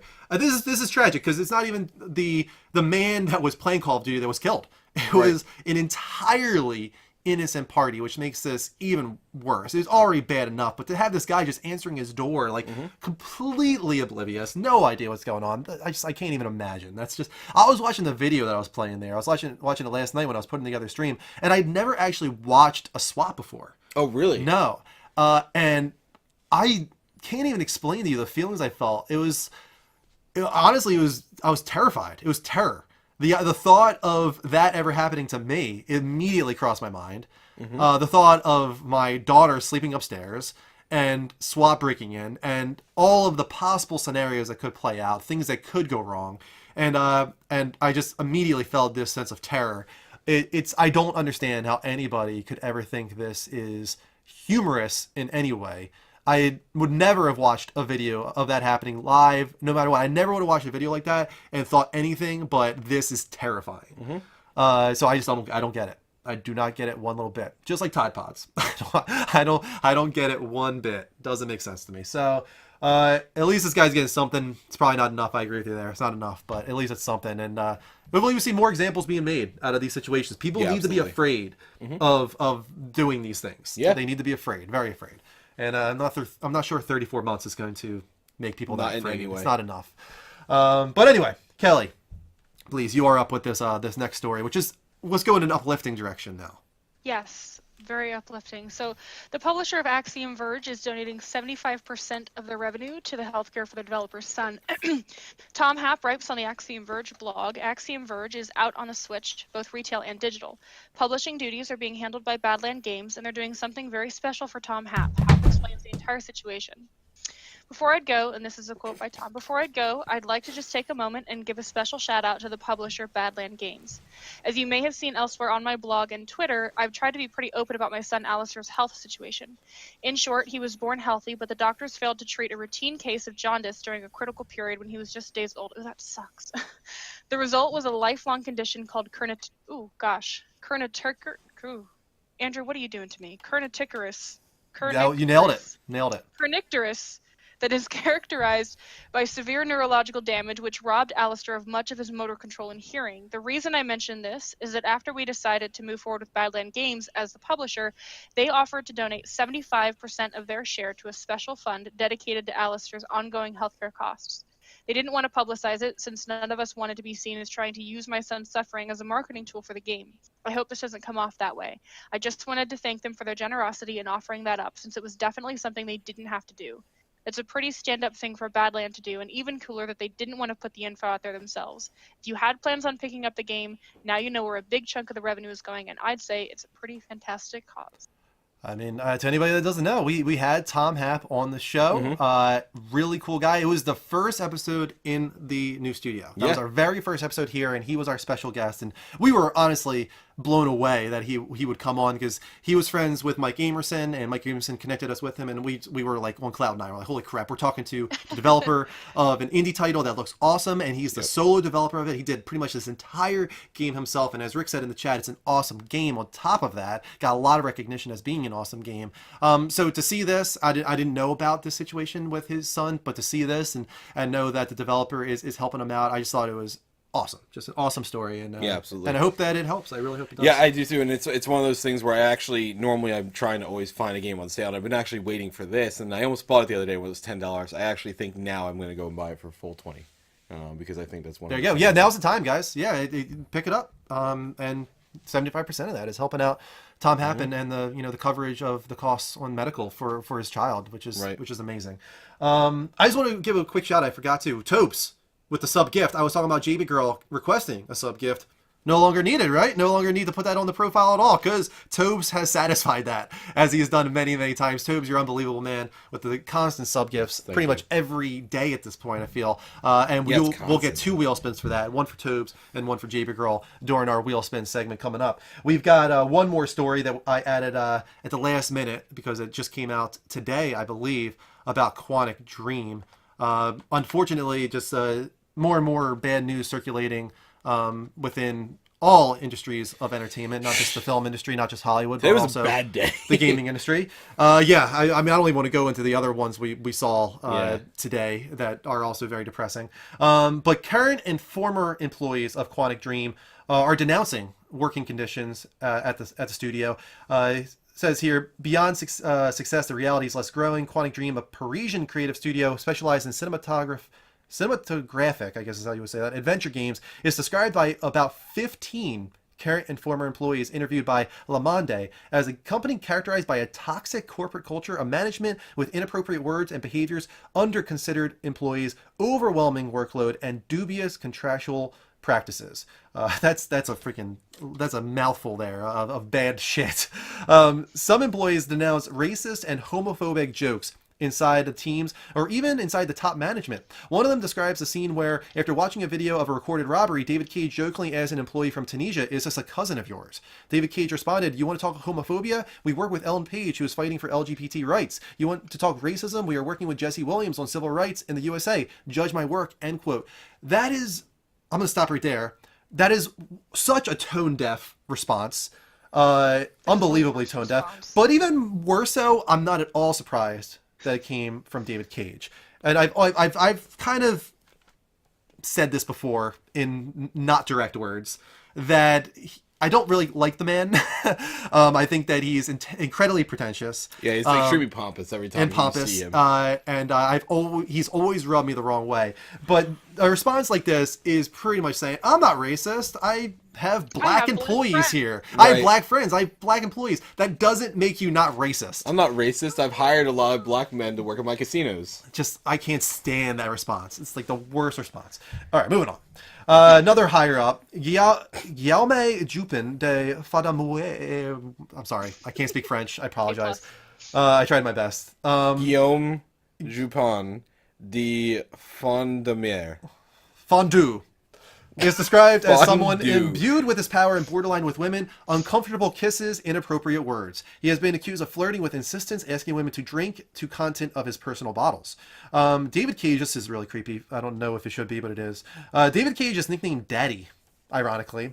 He also goes by God or Sun King. Is that like not one of the, like, I know like everything else that was written so far is really bad, but like, was that one of the most disturbing parts of this for you too? It just, again, speaks to this man who thinks way too highly of himself. Like, delusional narcissist. But maybe I shouldn't be saying that because I'm the man who makes this show. But that's the thing, you make the show, you're not the sun god. Yeah. You're not Twitch god. No. You're like, yeah, you know I know. what I mean? It's definitely crossing a line there. I think it's, who knows, maybe it's a known joke and everybody thinks it's so funny, but reading it... Apparently not. Apparently some people don't think it's funny. Yeah, clearly not. Continuing on, quote, David does not listen. He changes plans and meetings and ways to proceed at the last minute, says the former employee. If his work capacity is respected, everyone despises his effective management, his autarkic, I'm not sure if that's an actual word, way of decisioning, his leadership without vision, making planning unsustainable. A former employee talks about 15-hour days, weekends at work, 90-hour work weeks. And continue on with another quote here. David Cage is described by many witnesses as not very subtle. Grievous jokes, lack of consideration for female workers, gritty allusions in presence of his wife even, or misplaced remarks for female actresses of his game. If you guys haven't noticed yet, he finds a way to make the female main characters of his games always have a shower scene. For some reason, naked. And also, if you guys didn't know, during the production of Beyond Two Souls, he, without, I think, Ellen Page knowing, created a full naked 3D model of her. Really? She did not condone. Of course. And finishing off with one more quote, David has his own point of view about how managing a studio, which is from his own words, a private place or semi-private place, says a former female employee, how he can do whatever he wants because he's at home. That's how he feels, end quote.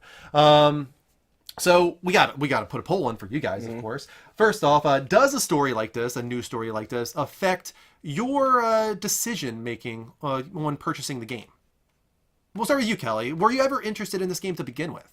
Oh yeah, I very much was. I thought it looked great. The first thing that I saw about it was that little teaser they did where the girl's like going through the assembly line and they're like, "Oh, you're defective," and she's like, "No, wait, I don't want to die." Yeah. I just thought it was some like indie thing, and then I learned like, no, they're making a game out of this. I was pumped, but I don't know. I'm torn between the poll because yes, I still want, because they're like the entire development team is not shitty. Right. I'm not exactly. I don't want to punish an entire team for one person's actions, but I know that with the way that he thinks, if there's any success for this game, he's gonna be like, well, people think it's fine, so I'm just gonna keep on doing it. You know what I mean? Like, there's got to be some economical punishment for him to grasp that you can't go around doing this shit. It's not okay. Right. I think it's worth making clear that I have seen a few employees there denounce these statements and saying that although they do have crazy crunch and work hours that are really rough, they do not agree with the sexual allegation part of these comments here. So that is worth saying that some people are not in agreement with it from the studio. So, but there are 15 people here. That's a lot. That's 15 people all corroborating these stories, and that's a lot. Right, and so I know a lot of people are going to disagree with this and judging by the poll, but you got to remember, you're not just talking about one person. And so, yes, that person needs to be held accountable. The fact that he's now being shown in the light should be the only thing that you as a consumer should worry about, because by not purchasing the game and supporting this, you are then putting others at financial in a financial problem or a potential financial problem. There are people that work at the studio that have that the 15 people that are and I'm sure they're going to be like, oh well, I'd rather not get paid than to bring this to light. But at the same time, you don't need to do that. While I agree, you don't really want to support this man. Support the studio, and then let the companies that should handle the situation, which are their publishers, and in this case Sony, distance themselves as far as they can from not only this type of situation but this person. Maybe even push for him to be outed at his company or even by the board, because it doesn't sound like he's the only one. Right. It does sound like this is a thing with the higher ups there, and then let that, but don't yes, speak with your wallet, and I'm definitely a big proponent of that. This is not a point to speak with your wallet about it. This is a point to, if you have no interest in the game, that's fine. But like I said, don't forget that there are other people at the studio that you not buying it now because of that situation, you're going to affect. And those are the people that are actually the ones complaining. So you're actually furthering the hurt of the situation by not purchasing the game. Yeah, I'm not in just... Go ahead, Kelly. How do you get it across to David and the board of directors and everybody around him that we want him gone? We're still going to support you and give you all of our money, but we want him gone. I think not that making any more partially is on Sony, right? Maybe at this point, although they've never been first party. They had a 3-contract deal with Sony, and I believe that Detroit Become Human is the end of that 3-contract deal, and it might not be renewed as a result of this story coming out. But if they were to be first party, if they were to be owned by Sony, and even now not being owned by Sony, they might have some power there. Is there maybe potential for them to be like, you're out? But I don't even know if that's possible, because I feel like right. Quantic Dream is David Cage kind of in a sense. I don't know how much control he has over it or ownership or whatever. I don't know that, but I'm not sure, Kelly. I really don't know. I know for me, I'm not to that point yet where I'm going to say I will not buy this game, because I'm of the opinion that there are probably 99% of the people there are upstanding individuals and working really hard on this game and putting in 90-hour weeks, and that sucks for them. And I'm not sure I want to hurt them because I want to attack David Cage for these allegations that, I agree. even though they probably struggle. are true, are not confirmed. There's not a court of law. So that's where I'm at. It's tough, because I'm with you. Like, how do we make a point without boycotting? Right. I'm not sure. It's a tough I'm not situation. either. I mean, I probably still will buy it. I'll just feel really, really shitty about it, which is where I'll end up. I don't know. Because Again, we they live in work a so hard on these games. I don't want to punish the individual people who are working and putting their life and blood and sweat and tears into this, but at the same time, there's another situation going on now, and I feel like this is appropriate. I'm not going to go into it, but there's another situation going on now, and if you feel that the other situation, which I think those that the celebrity that's been accused, Kelly knows, if you feel that a person who doesn't sell physical goods is in the wrong, how do you reach a point where you hold them accountable?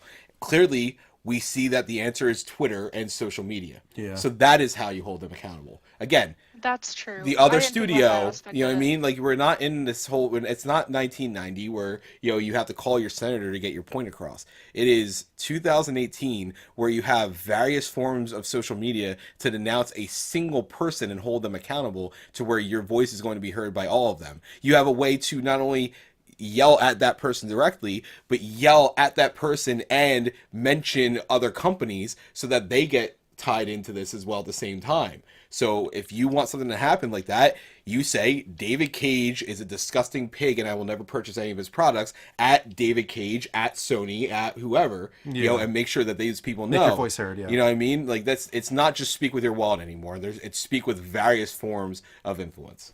Yeah, and this opens up a whole other can of worms I'm not going to get into, but all I'll say is I think that you do need to still be careful at the same time of what you're putting out there on Twitter, because as we can clearly see, all it takes is a sentence to ruin somebody's life at this point and their career. And sometimes I don't know for sure if it's deserved. Yep. I think most of the time, as we've seen, it is deserved. Right. But there's definitely, as time goes on, it does seem like it's becoming more muddied and a little scarier, and I wish there was a little bit more control about this whole thing right now, and a little bit more regulation about it all. It's getting a little out of hand in some ways. It definitely is very easy to turn it into a uncontrollable witch hunt, where it's just, let's just fire everything we have at him, regardless if it's true, and then let's go after him, and let's go after everybody he knows, regardless of what they've done. It just becomes this witch hunt of like, okay, chill the fuck out, please. Just focus on one guy, what he did. Once he's gone, that's it. Let people move on and let people learn and grow. And I think that's my main issue with this kind of like call out culture is you're gonna pull stuff up from someone's past. You don't know if they've remedied it with that person. You don't know what kind of personal growth they've gone through, but you're going to call them out and you're going to rip them to shreds and ruin their life.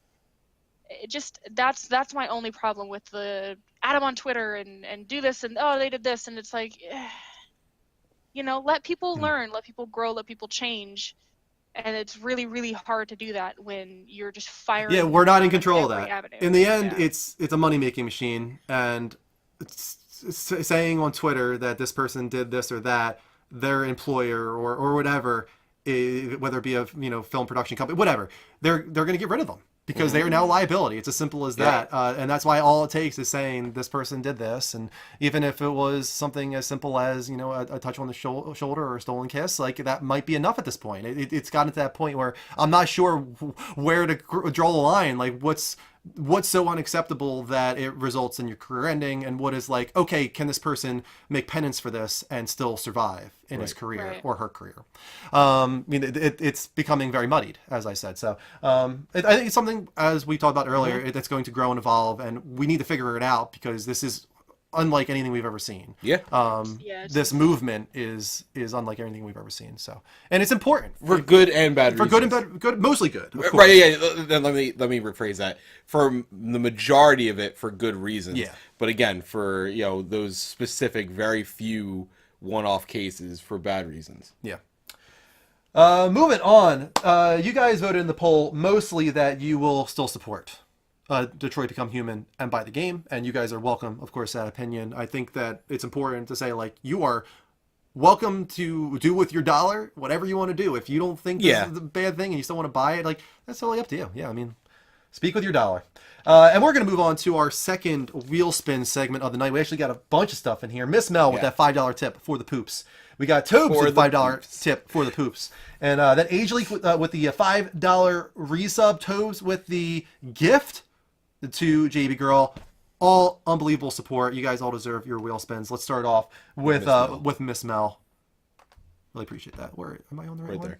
Down. I am. Oh, I've got to do it. Down. I got to do Pterodactyl Old Man Andrew. Down. Down. Yeah. There we go. I need to remember to do that on the next segment. Get new glasses. Even just like dollar store, like quick one-off reading glasses. Grab new glasses. Oh man. No. Oh my god. Kelly, I think we're gonna have to make you get Bean Boozled. Bad luck with this. I heard my name and then it went silent. We're gonna have to tell you to get Bean Boozled at some point, so that when we land on it on the wheel, you have to do it with us. All right. My coworker's wife actually just bought that for them. They bought like the big box, not. This one doesn't go anywhere. Blue is too easy. That does not get chosen. Close your eyes, Mike, and choose one. Oh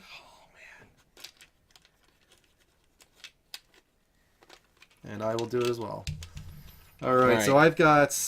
Ooh, I don't think I've ever seen this one before. It kind of looks like Tutti Frutti or Stinky Socks, but also not at the same time. It's got a little bit of like green specks in it. I'm worried about this. All right, I think I'm okay. Because mine is either pencil shavings or banana. Pencil shavings? Really? That's interesting. Never heard of that before. I'm actually okay with that one. Tobes I don't know. is getting a costume chest. So I think what I'll do is I'll keep my pterodactyl outfit on with a little bit of extra flair after Old Man Pterodactyl Andrew. Ooh. I think yours is just a Tutti Frutti. I think it's Tutti Frutti or Stinky Socks. Yeah. Which is one of the worst you can possibly get. Yeah. All right, let's pause the wheel spins there for a moment and actually eat this damn thing. All right. This one is for Miss Mel. Thank you so much for your $5 tip for the poops. I don't have to drink shit. Oh, no. No, it was something else.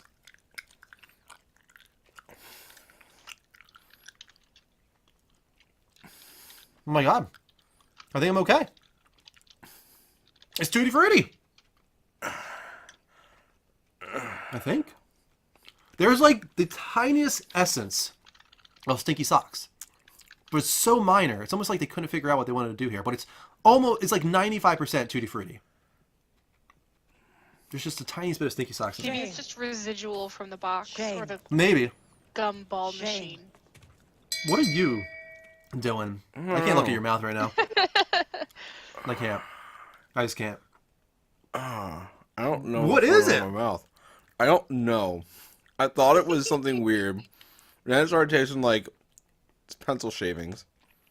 And then it started to taste like a banana. Banana? Pencil shavings wouldn't taste bad. Yeah, I agree with you. Pencil shaving's not that bad. It's not that's more of a texture issue than a taste. Well, it's an odd flavor because I think the issue is that the reason why it was in a anniversary one where they brought it back is because it wasn't very good. They used that flavoring for like spoiled milk. So it's like part of that flavoring and then something else for spoiled milk. We've got a lip sync challenge we got to do for Angelique. Thanks so much for your $5 sub. And Tobes for the gift. The gift that keeps on giving. Ask also what this Oh my was. god, he's going to get it, isn't it? I think Oh he got man, it. he deserves it. Tobes! He absolutely deserves it. $10 PSN Xbox Live or Steam card. I believe you will probably get PSN, but whisper me with what you want. We will send you a $10 card.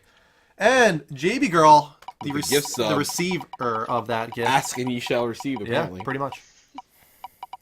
And what do we got? 10 XP to the entire room. Way to go, room. Good job, guys. Thank you so much. We do really appreciate it every single time we do it. And someone asked what we are. We are a gaming talk show for the most part. We talk about pretty much Sometimes everything. we talk about sexual allegations. Apparently.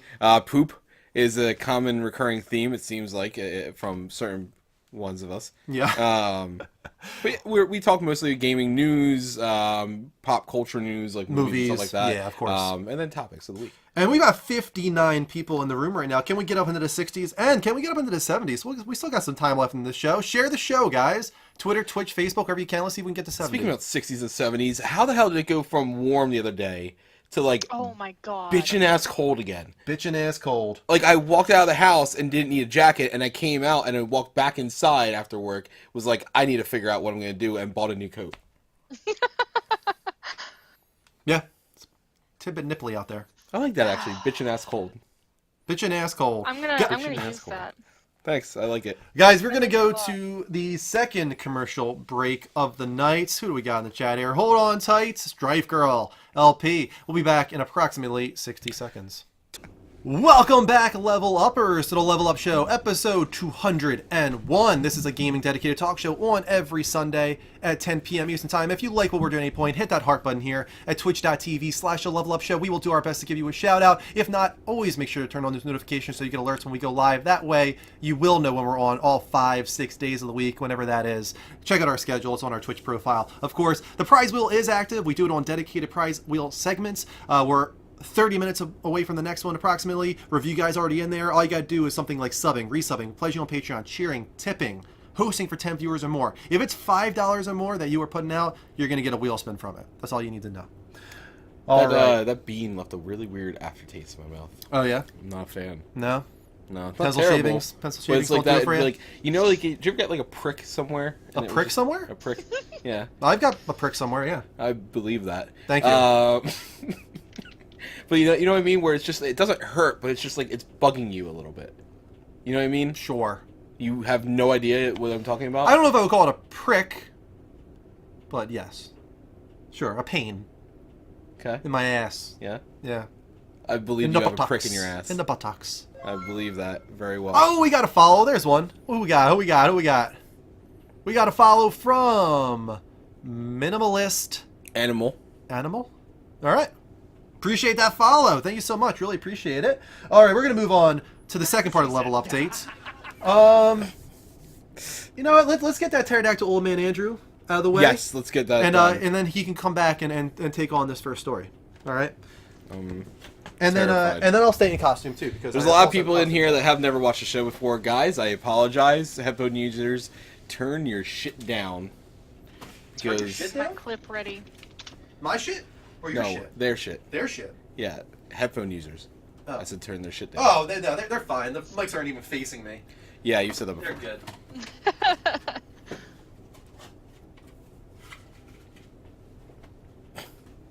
Oh, wow. You're really going ham with this. Does he have a porn stash on too? Oh no, it's no longer. Oh God, you have to tie a tie? Oh my God, you really don't know how to tie a tie. Tie. I'm just not going to do it quickly right now.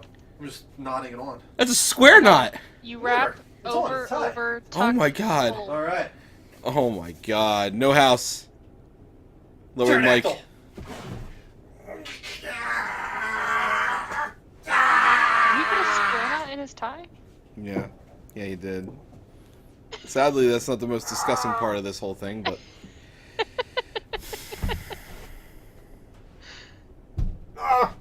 don't look at me. Oh.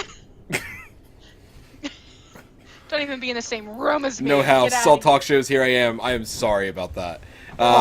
Normally we are a gaming podcast. Right now I have no idea. I guess we're a geriatric home for Geriatric old facility. queens who want to be superheroes. They moonlight as superheroes. He is entertained. Well, there you go. You entertained a new person. Congrats, dude. You're welcome. No house. First up, Oh my God.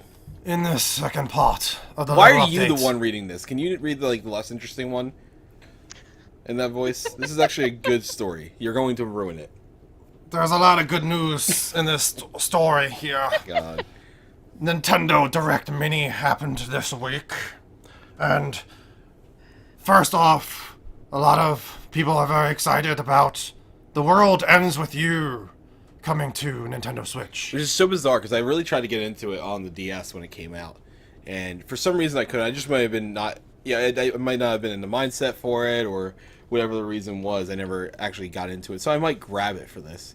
Did they say a price? No, Mike, they did not, but Oh my God, I've heard I can't. such I good literally can't. good things about this game, and I'm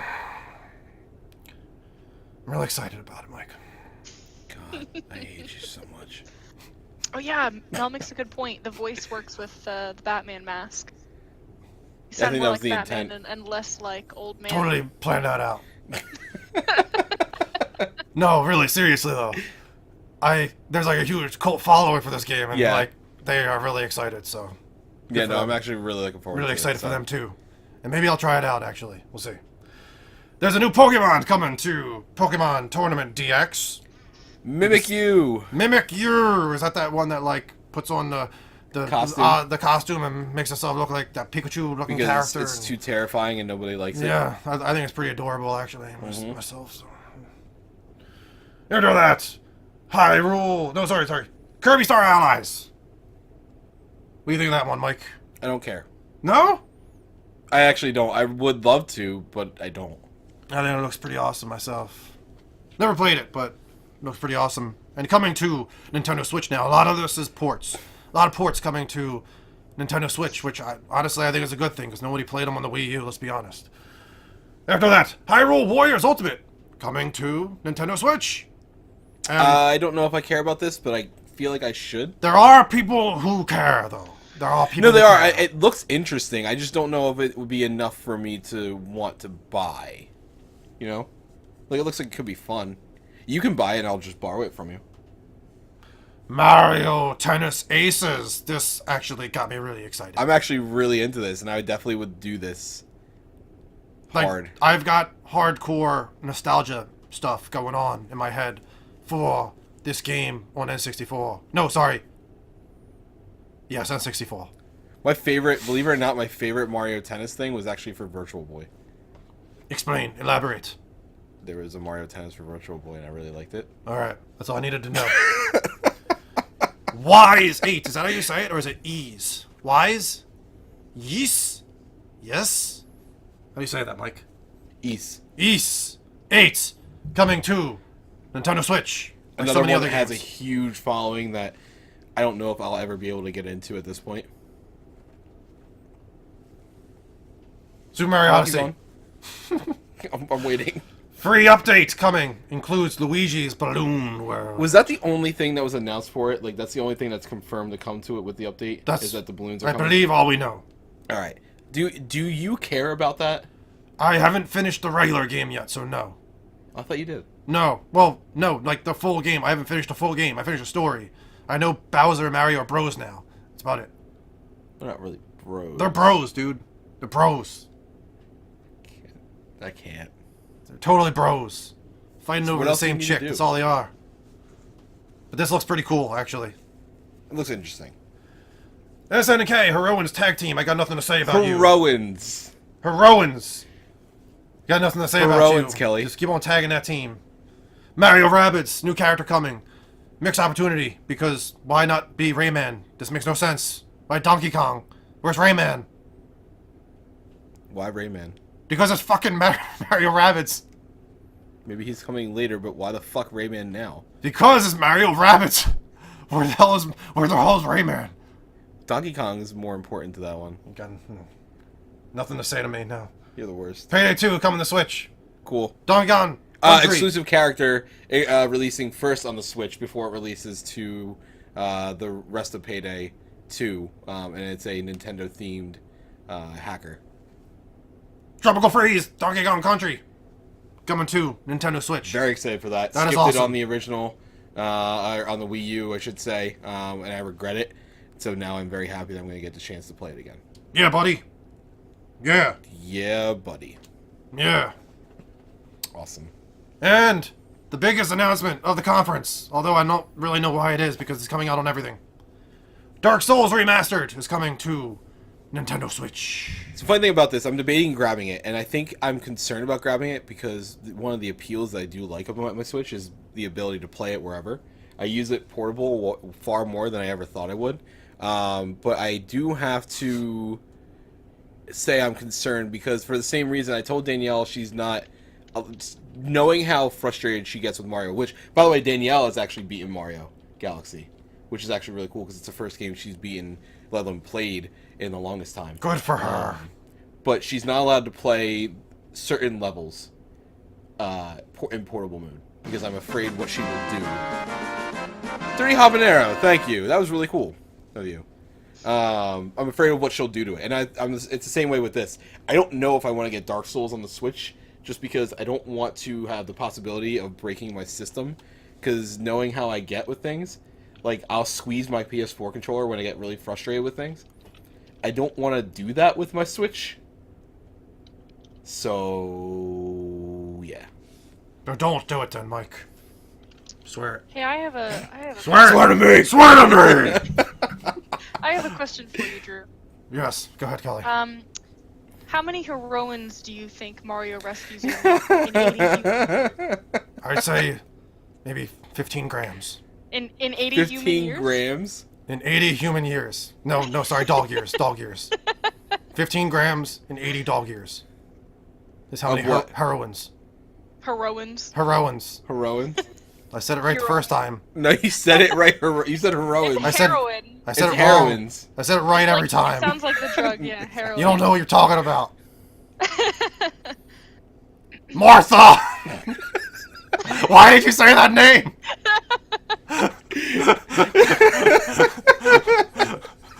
All right.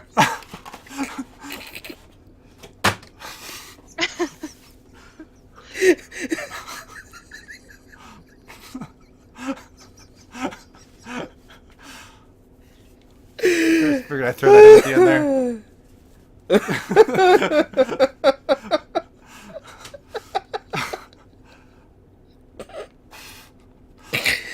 All right. I feel like I'm so red now. You are. Mike is worse, though. I mean, my shirt. Mike is just red in the face. Mike's red everywhere. I'm bald, dude. It bleeds through the entire scalp. Job 32 says, Old Man Andrew should be changed to Christian Bale Batman. Where's Rachel? Where's Rachel? What did you do? All right. All right. Oh, thank you so much to Dirty Habanero for that big sub gift there. Yes, to No thank House, you. new viewer, and now a sub as well. Welcome to the community. Welcome to the show. Appreciate you being here. This is normal me. Yeah. This is what I'm like when I'm not Batman. This is my alter ego. Normal is a large stretch of the term. Andrew, I make the show Midori. All right. I forgot to put a poll in the chat. Let's do that right now while you read this next story off. Guys, we're just curious. What do you think is the most exciting announcement that came out of that there Nintendo Mini Direct? And we're also going to reveal the winner of that subscription gift in just a second here. But first, the poll. Yeah. Here we go. There you go. Let us know in the poll. And I'm going to also reveal the winner of the giveaway. The winner of the $5 subscription gift is... No one. Oh, nobody got in on it. Nope. That's surprising. I think No House was do the we have only no person. non-subs in the room? Well, we Yeah. didn't win this when it was going. I think right after it ended, No House. Tried to enter it, but it was already ended. Well, we're going to start it again. If we Yeah. have any non-subs in the room, now's your chance. You Phantom can become... P5 as well as in here. Raffle has restarted for a $5 subscription gift. If you are not already a sub, feel free to get in on the $5 subscription gift giveaway. Yeah. And we're seeing very much that people are voting for Dark Souls Remastered coming to the Switch is the dominant entry here in the poll. Very cool. What's up next, Mike? In the Loves Dark Souls. Who So I bet does? Nina Lee. So I bet she's super excited for that. I think Nina Lee also is pretty new to that series. I don't think she played it that long ago and before realizing the excellence that it is. But correct me if I'm wrong on that, Nina Lee. I thought that was kind of a recent stream for you, your entry into the Dark Souls series. I'm debating getting in on this just because of my interest recently in Neo. So I'm debating getting Neo or holding out for this. I don't know. Cuckoo Kachoo. Cuckoo ma fucking chew. Yeah. What's the next story, Mike? Nintendo reiterates that they are not interested in 4K or VR. In that fork? And that's the end Fork of that VR? story. No, kidding. Nintendo France MD. What is MD? I don't know. I was trying to figure that out too. Nintendo France Maryland responded in an interview saying, if you look at VR headsets, I doubt that they can appeal to the mainstream. Consumers are not patient with entertainment if you're not able to deliver an all-inclusive package. As far as 4K is concerned, is it useful to invest in a technology that has not been adopted by the majority? Where are 4K TVs now? Is it a good idea to invest in the technology before consumers do? We can invest in everything. And what novelty would that bring compared to our competitors? If we do the exact same thing than everybody else, we're bound to die because we are smaller than them. With the Switch, we're offered different uses, adapted to players' pace of life. Its advantages is being able to fit into your daily life. I totally understand what they're saying here, and it kind of goes along with what I've been saying for a long time now, that if anybody were to do the all-in-one package, where VR was included in the box and was like the main push of the console, it would be Nintendo, because they do understand that something like this can't succeed unless it's in every box. There's no reason to do it unless every consumer gets it. Nintendo is the one that would do it. I think the issue that we would have is, and this is why I never really was on board with Nintendo going with the VR, is because lately they've been a lot about an inclusive package for everybody, not just one specific person. They appreciate a single player game like Zelda, like Mario, but they also know to give the opportunity for everybody and an entire family to join in on the fun, like with Mario Kart 8 as a big push when the console launched. So I think it would be very out of character with current gen Nintendo to go to something like VR. As for 4K, who the fuck ever would have thought Nintendo would give a shit about 4K? They barely care about 1080p. Like, why would they ever care about 4K? No, that's definitely not a surprise. Yeah, like, no surprise there. Who was surprised by this? By the way, I was at Best Buy the other day. Because Chris and I actually got out of the house. My mom came over. He actually got No, my mom came over and watched the baby, and we went out to dinner. And they were like, it was like a 45-minute dinner. We got like Johnny. right into. See you later, Johnny. We got right into Olive Garden, and we were there for like 45 minutes before we left. And we're like, we can't go back home like already. Like we're out. Like let's go a few places. So we went to Marshalls and a few other places, and that's why I put on our we got the Wonder Woman poster. But then we went over. On the way, like, home, Chris was like, you want to go to Best Buy? I was like, yeah, like, that's my playground, so let's go there. Right. And, of course, we went back to the TVs, because I'm still so jealous of anybody that has a 4K TV. I mean, and let's be realistic. You have a need to look right now, because your TV is I have lines wonky across the entire thing, yeah. But what was really interesting was that some of the prices there were not near as bad as I thought they were going to be. There was an 82-inch Samsung 4K, of course, HDR, like late 2017 model for $2,700. I believe it.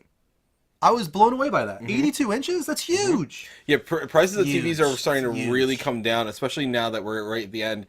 I mean, we only got about 2 more weeks for prices to hit their rock bottom when they get ready for both Super Bowl as well as year end clearance, so they can get the new 2019, 2018, whatever year they're calling it, models out. So you're going to see that. So if there's ever a time for you to buy a TV, it is right now. So we got 63 people. I saw 65 even. Let's see if we can hit that 70 mark, guys. Share the show. We're going to be here a little bit longer. Twitter, Twitch, Facebook, wherever you can. Let's see if we can hit that 70 mark. We are going to move on to the final story of the level update, and that one, of course, goes to Kelly, the jellyfish. Alright, so Final Fantasy VII Remake is progressing well, according to the game director. DualShockers writes, Katase-san mentioned that the game's development is going well. Asked his goal for 2018, he explained that about the remake he'd like to work on comfort, also playing on words by mentioning that on a personal level, hopes to take it easy using the same word reiku, which means ease or comfort if possible. Additionally, Final Fantasy brand manager Shinji Hashimoto also pointed out this year that he is looking forward to E3 and that his goal is to increase the excitement for each game in development among the fans. Keep in mind that he did not specifically talk about the Final Fantasy VII remake, so interpret it as you will. When is this game coming? PS5. Honestly, I do think it is. You know what's actually interesting? I mean, and I'm not just saying it, but like, I was glad to hear I wasn't the only one feeling this way. Listening to the most sensible ones. I mean, Giant Bomb, Kind of Funny, Easy Allies, all of them pretty much said the same thing about certain ones. I didn't agree with everything, but I think a lot of games are going to start that we've already known about, including Final Fantasy VII, are going to kind of come out right at the end of the PS4 era and make its way onto the PS5, if not launch on the PS5. I think that it'll be a cross-generational for the first episode, if there is that situation still going on, because there honestly is still a chance that once they got rid of CyberConnect and went back to in-house, and maybe something really massive changed as far as what they wanted this game to be, and the ambition and the scope of it all. Maybe they realized we can't do a trilogy or whatever they were planning originally, and now they're going to make it one game instead. That's still a possibility, and that's why we put a poll in the chat for you guys. At this point, which would you prefer, though? And I've got 3 options for you here. Would you like 3 or more, even, episodes that are 1 to 2 years apart on release? Would you like 2 episodes maximum that are 3+ years apart? Or at this point, would you prefer that they make it all one game? No episodic structure or anything like that, but the caveat there is that you have to wait at least 5 years for this thing to come out. That's a tough one. Why 5 years? Just because I feel like that's a considerable amount of time. What do you think, Kelly? I hate episodic things. Like like Life is Strange. I really enjoyed Life is Strange. But the worst thing about that, and then Telltale's games, is you get to the end and you have to wait. You have to wait for everything for the next episode to come out, and it's the worst because half the time I forget. I don't remember what I did. I don't remember what happened. And let's be real, Final Fantasy fans, they're going nowhere. If 5 years isn't we've waited 20 years. You don't think we can wait another 5? Exactly. It's a drop in the bucket. They're going to wait as long as it takes to get this full game in its entirety. The episodic thing it's bullshit. Just make the game, let it come out when it comes out, when it's 100% finished, so we can enjoy it start to finish. Well, here's the other side of that, Kelly. What they're saying is that that's impossible for them to do and be able to make their money back, because they are making this bigger than Final Fantasy VII ever was. They're actually padding out and explaining a lot and developing locations like Midgar and making them bigger and all this. So if they were to make it one game, it sounds like to them they're going to have to cut a ton of the story content from Final Fantasy VII to make it happen. So that is the compromise that would happen there, that us Final Fantasy VII fans, we Final Fantasy VII fans, would have to lose a portion of the game for them to release it as one title in 5 years. As opposed to if they do it episodically, we're not only getting all the story content that we remember from the original game, but we're also going to get even more on top of that. They're going to further develop those territories and those relationships and those story elements. It's going to be taken even further. Yeah. 6 episodes. I just know when people talk about Final Fantasy, because I haven't played a single Final Fantasy game ever, and everyone always says Blasphemy. 7. I know. I'm sorry. I own a couple. I just have never gotten around to playing them. Mostly because I know that it's a long game and I don't have the energy to put in time to a full game like that. I'm saving it for Horizon Zero Dawn. But everyone always says, like, 7 is the best. 7 is the best. You've got to play 7. 7 is the best. 7's only alright. The holy grail of Final Fantasy games, apparently. Everybody and their mother who likes Final Fantasy is going to get this remaster. Yeah. And I don't know. Yeah, I think even if it's bad, people are just going to get it just to see what it's all about. We've waited so long. That same thing happened with 15. The 9-year development cycle and the hell that whole thing went through actually created a sort of hype system around it. Even if it turned out bad for some people, they're like, I gotta play it. Like, what took so long? Why did this take 9 years to make? Last Guardian as well. Yeah, exactly. I'm being demoted from community manager for not playing Final Fantasy. That's fine. You're still in law. I can't make that decision. But honestly, I don't know what my answer to that question would be at this point. I need to know more about what they're trying to do with this trilogy, and I really hope that by E3 this year we have a lot more information on what their goals are for this game. We don't know enough yet about the episodic structure and how they're going to handle it all, and if you are going to bring your save state over the second game, or if you're going to have to re-level your characters. What if you level up to 99 in the first episode and you've maxed out your level? What then? Like, do you just go into episode 2 with level 99 and you can't go any further? Like, there's a lot of questions to be asked about how you handle an RPG in this way. I heard that the only way to get the ultimate weapon is from loot boxes. There you go. Scoop. All right. And you guys actually voted, almost all of you voted that you think they should make it one full game. No episodes. Interesting. 6 episodes and a movie.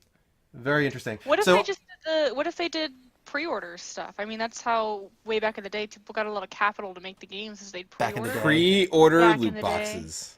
Back in the day. because they can't be like, oh, give us a Kickstarter. They need the capital, obviously, to make the game as big as they want it to make it.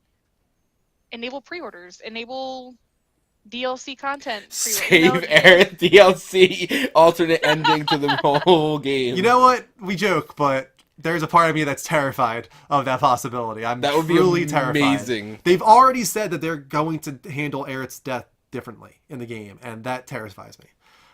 They've even said that they might not do the opening the same way, and that's the kind of stuff. Like, I get it, this is a new game, but there's certain things you don't mess with. Yeah, but what if you they do not did... change the opening? It better open with the damn live stream and Aerith looking at it, and her walking out into the streets, and then backing out into Midgar, and then a train pulling up, and Cloud flipping out of that shit. And if it doesn't start that way, I'm gonna be pissed.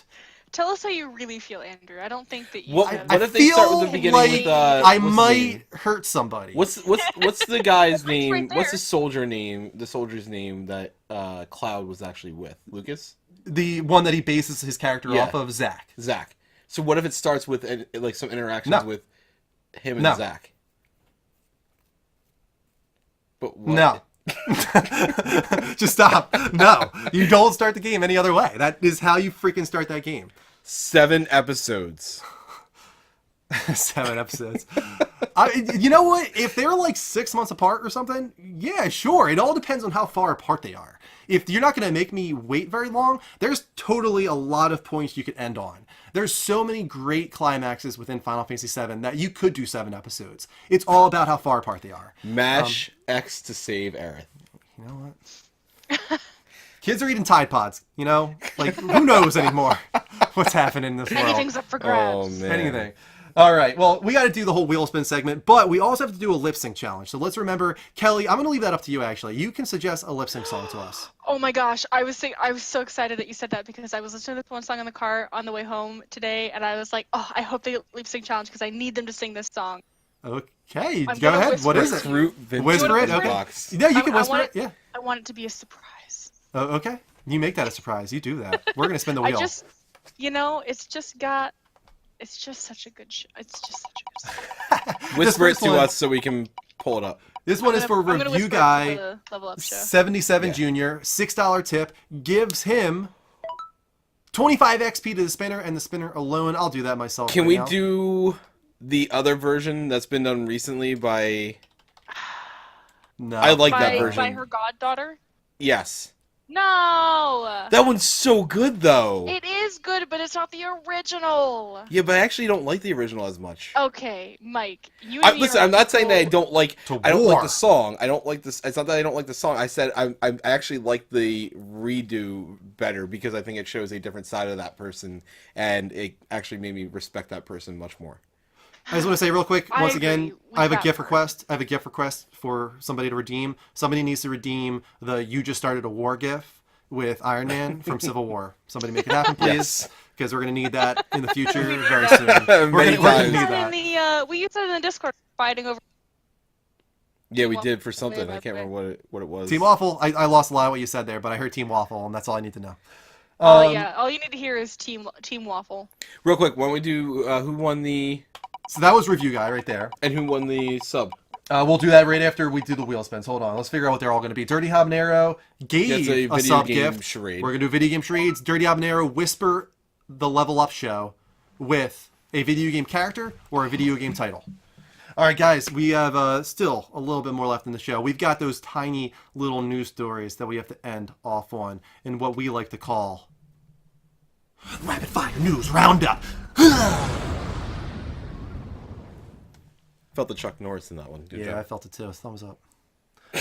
Final Fantasy 15 Royale Edition is coming to PS4, Xbox One, and I would assume PC because I think that's the version that we're getting on PC. Probably, it probably is. When is it supposed to come out again? March? I don't know, but this was rated recently by the ESRB, and all we know really is that it's going to take all those DLCs and it's going to combine them into one game the way it should have been delivered from the very beginning. I wonder if they're going to make it seamless though. That would be so cool if they integrate it into the storyline so that they're like you don't have to choose from a menu. Oh, I want to play episode Gladiolus. Just like put it in the story where it's meant to be and have it all be a seamless experience like it should have been from the very beginning. This is the game I wish I could have bought a year ago or probably a year and a half ago at this point. When was that? Hey, we got a doggy. Hey, we got a doggy. Hi, doggy. Hi, Dougie. His name is Buddy. I sound like what's his name You know from the one who faces Disaster the Artist right camera. now. Hi, Dougie. I think he's hungry.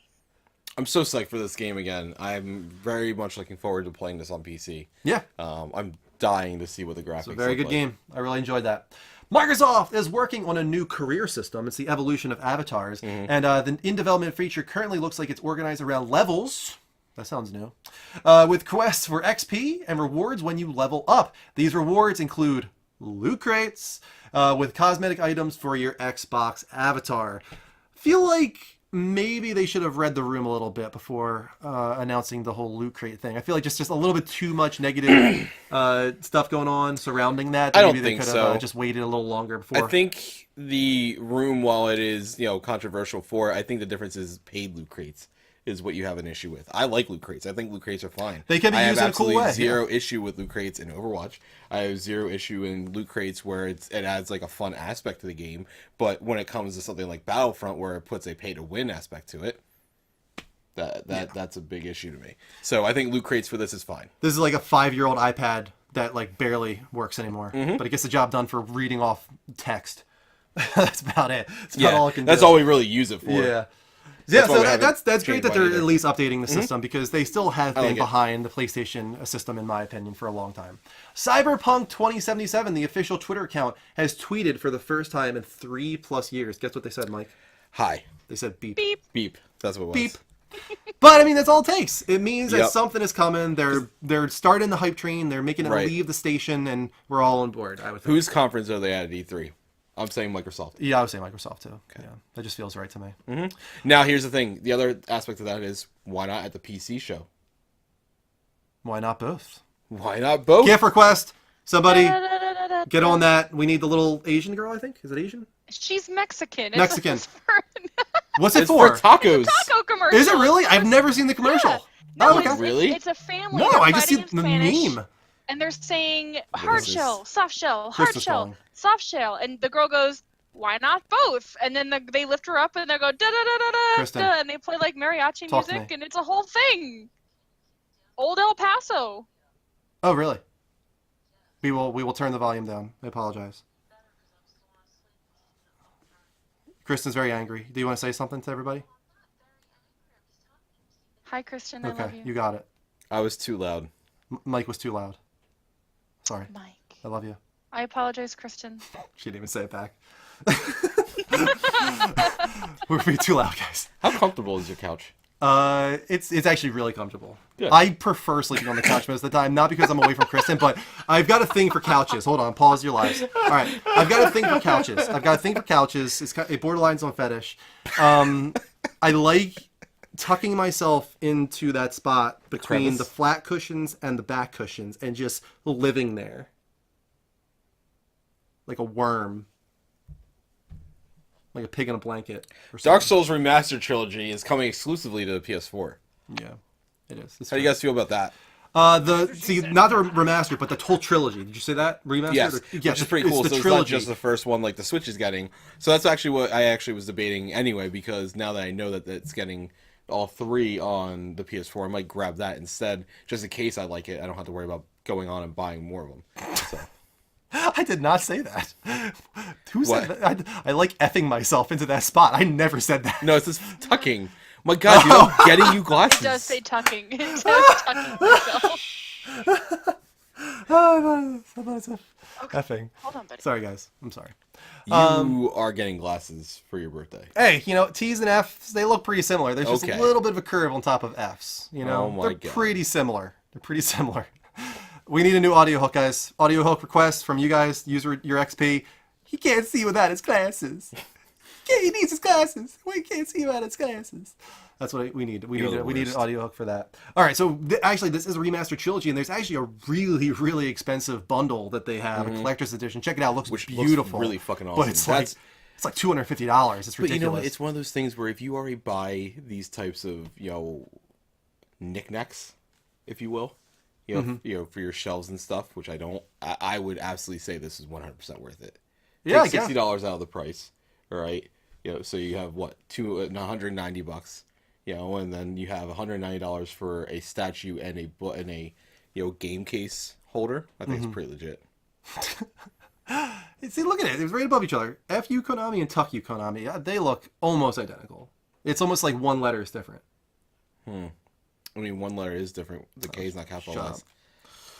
Anyway, so yeah, Dark Souls Remastered, whole trilogy coming to PS4 exclusively, which is pretty cool. After that, Final Fantasy XII, The Zodiac Age, is coming to PC, something a lot of people have predicted for a while now, but what's really surprising is something we didn't know was possible, because we thought that the FPS was actually tied into like the animations and the key and all that. It's 60 FPS support on PC, something that we've never seen for Final Fantasy XII. Kind of a little bit, because there's definitely no way PS4 Pro couldn't handle that. There's no way. So I don't know why it wasn't on that, but it should have been. Maybe they'll patch it. I think a lot of these companies are just not wanting to pull that book out. Yeah, I hope that they patch it though. Maybe it's something they figured out they could do, and now they're going to patch it in. That would be the hope there, I guess. There are over 3 million players on Xbox One for PUBG. Preliminary results say that Microsoft won the month of December, and I think that no, Switch won. Oh, Switch did win. Yes, but Xbox beat PS4 supposedly by a very, very small margin. But yes, I'm not too surprised about that. As we just talked about, PUBG just came out in December for Xbox. 3 million players, even if that's not consoles sold or games sold, it's 3 million players, which is somewhere close to that. So there's definitely been a resurgence in Xbox hype as a result.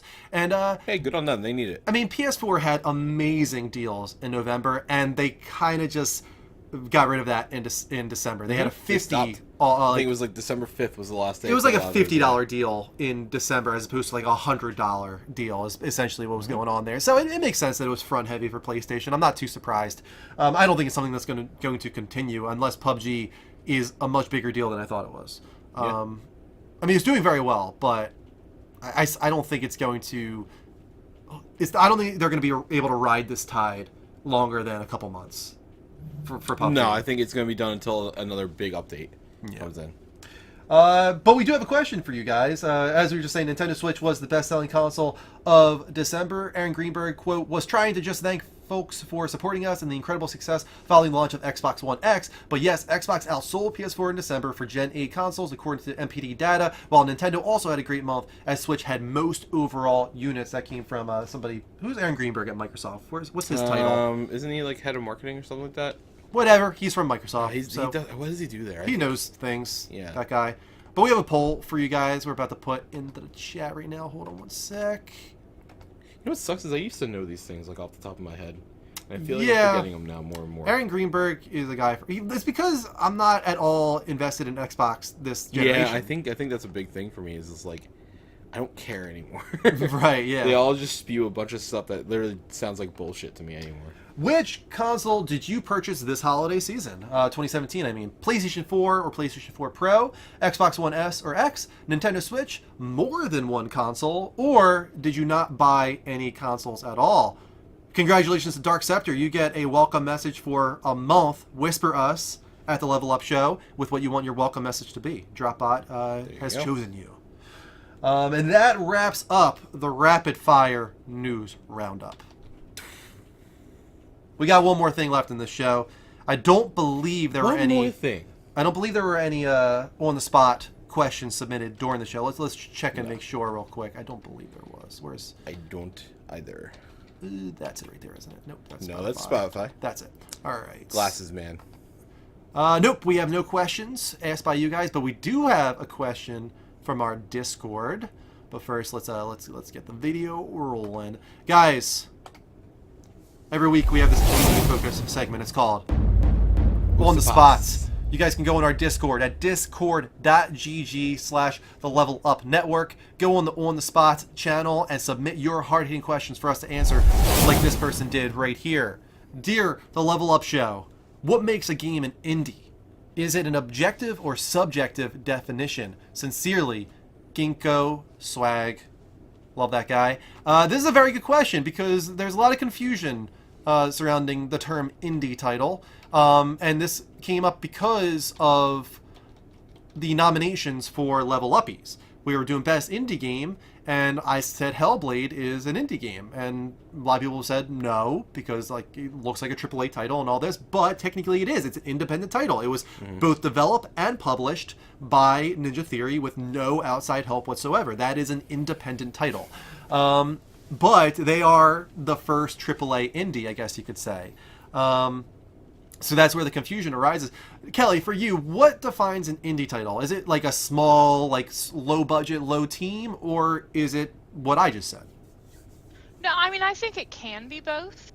You know, there's always, you know, the one guy sitting in his garage that, like Minecraft. Minecraft was an indie game because it was one guy. And Microsoft picked it up and published it. If it had done that from the beginning, then no, it wouldn't be an indie. But I think an independent title is something that is not published or there's no help to be published. And I would say from a major publisher. I wouldn't say like, oh, my buddy is building a game and I'm also a small developer, I'll help him publish it. Like that's not that, I wouldn't consider that help from a publisher. I'm talking like big publishers, Ubisoft, Activision, right. etc. The big ones. The every game is a AAA. If you get help from them, not independent. But if you're just Joe Schmo or Joe Schmo with 30 people, but you develop and publish your game start to finish, you are an indie title, in my mind.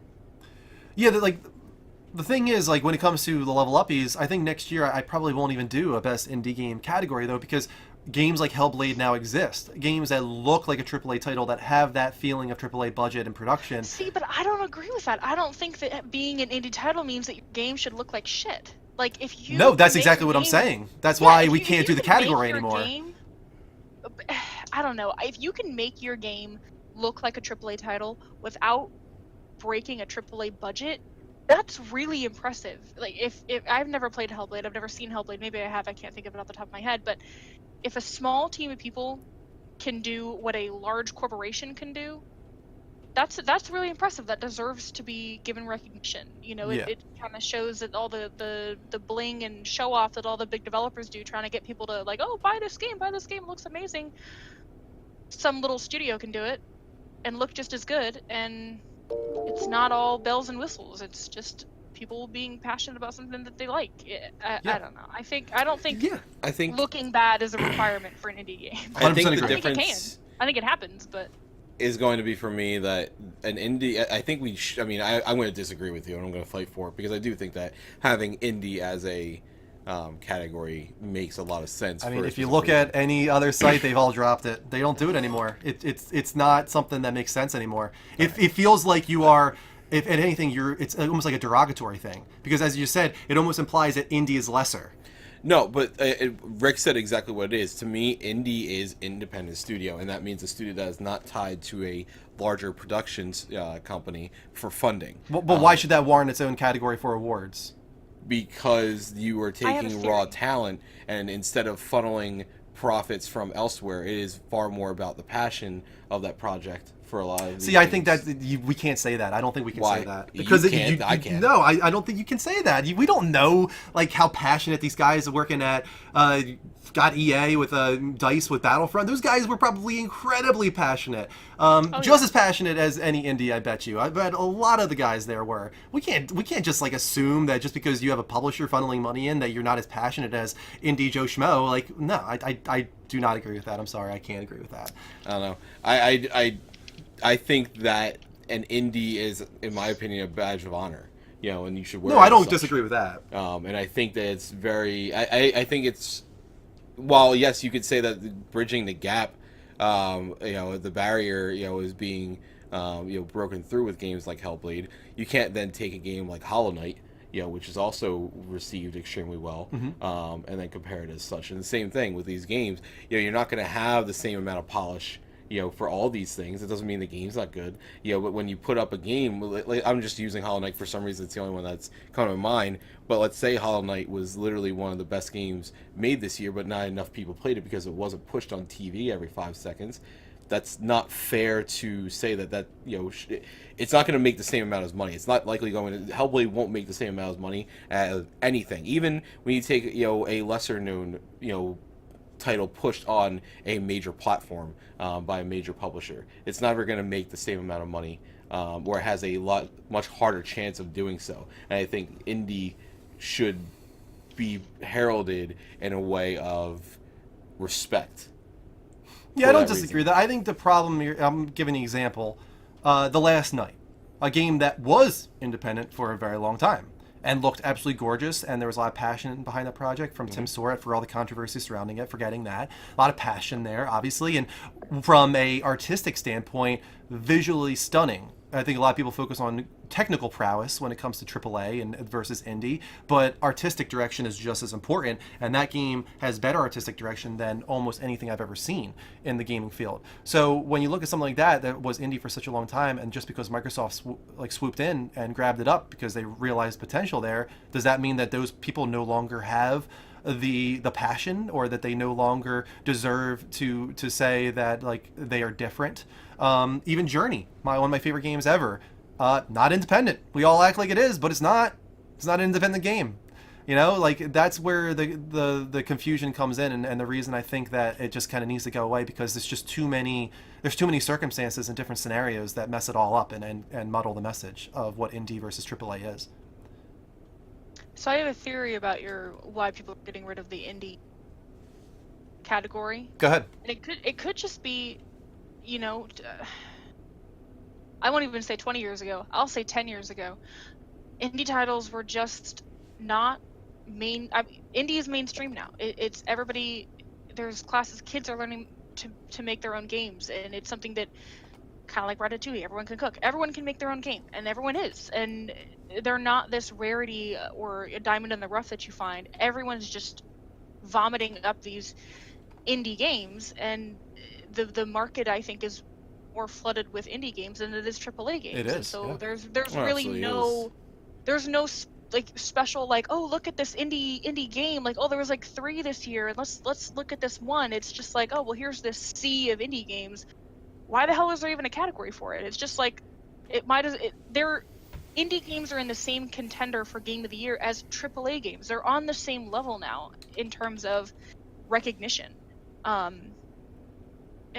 So I mean, that might just be why they're not around. I think it's both good and bad that indie games are kind of flooding. I think it's good because video games, like as a kid, I was like, I don't even know how this shit works. Like, this would be so cool, like to like work for a video game. Like, you have to be super smart, and yes, you still have to have like some sort of intelligence to code and create your own game. But it's this much more accessible thing now, and it's a medium of art and storytelling that you can share with people. And you don't have to be some AAA developer or publisher to do it. You can just be Joe Schmo sitting in your garage, just coding away. And I love that we all just keep talking about this Joe Schmo guy. Like, Joe Schmo is very important. He's done a lot to help society. Yeah, clearly. But you know, I think it's good and bad that indie games are not, I guess, getting a spotlight on them. It's bad because it's still, I think, as a small developer, you still need that recognition. But it's also good because it means that they're more mainstream, and people's stories are getting out there. It's good because it smothered by AAA. It portrays indies as just as important and just as meaningful and just as technically difficult and artistically difficult and just as passionate. Like there's no difference between the indie guy and the AAA guy, and that they deserve recognition. And that's, I think, why a lot of people are just kind of pulling them together.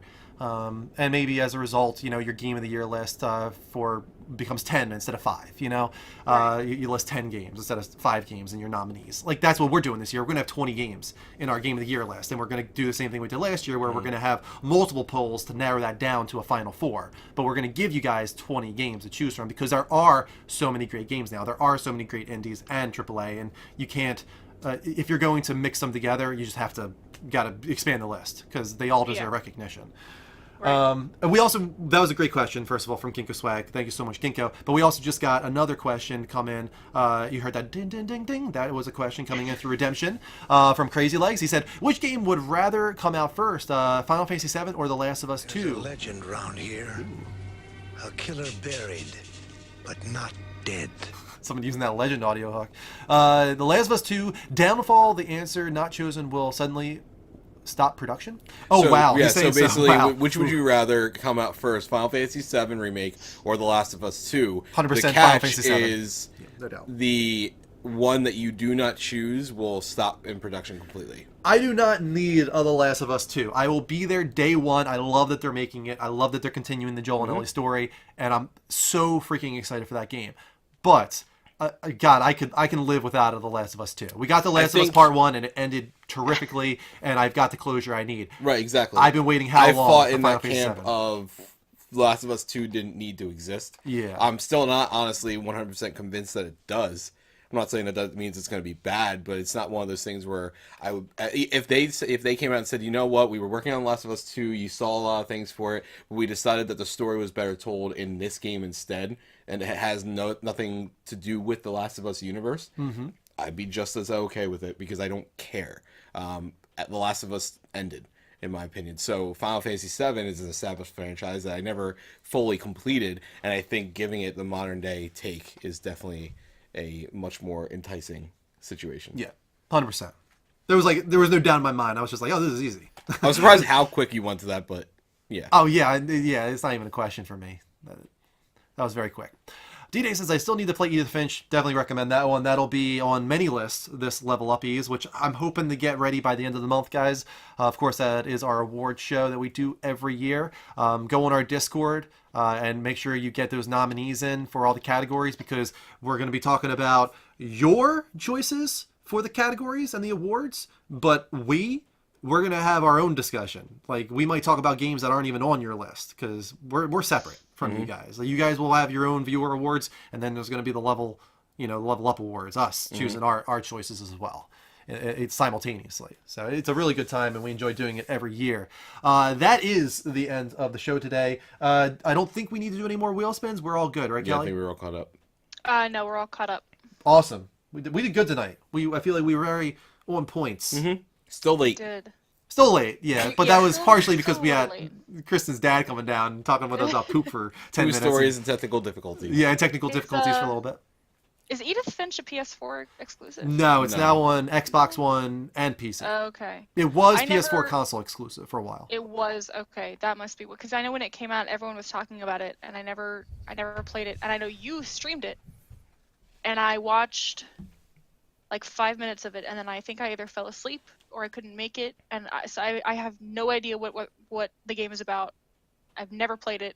That's good. Now I have an idea. Go into it of fresh. what- Now I'm gonna go. Now I have because I've got that list of games that I need now, and that's number one. What It's remains one of of the Edith most Finch? unique games I've ever played, for sure. This year was Is a it? year of unique games. I've never Is it- played anything like Hellblade, and I've never played anything like Edith Finch. And they are billions. And they are billions. No, I played Command & Conquer, which is similar. Does it have like an Alan Wake kind of feel? It tells stories in a lot or- of different lights and a lot of different graphical styles, and frames them in different ways, and kind of tests your trust and faith in what is being told to you in the game. All I I'll hate tell games you like that. is that it's a story about death. Oh, okay. About She's like, That's all I- Is it a walking simulator? yeah, essentially. Okay. I hate those because I can't run. You I can't run can away. not sprint, but you can speed up your walking animation. Okay. But yeah, for all intents and purposes, it's a walking simulator. I guess you would call it that. You don't really Okay. do much else besides walk Just around. through. Okay. Yeah, you're interacting with a story being told to you. Okay. What was that one game about you go into it and you think that something's happened to the sister, but she ended up just being gay and she ran away with her. Gone Home. Yes. Spoiler alert. Sorry. No, that's actually another excellent game. That is another walking simulator. Yeah.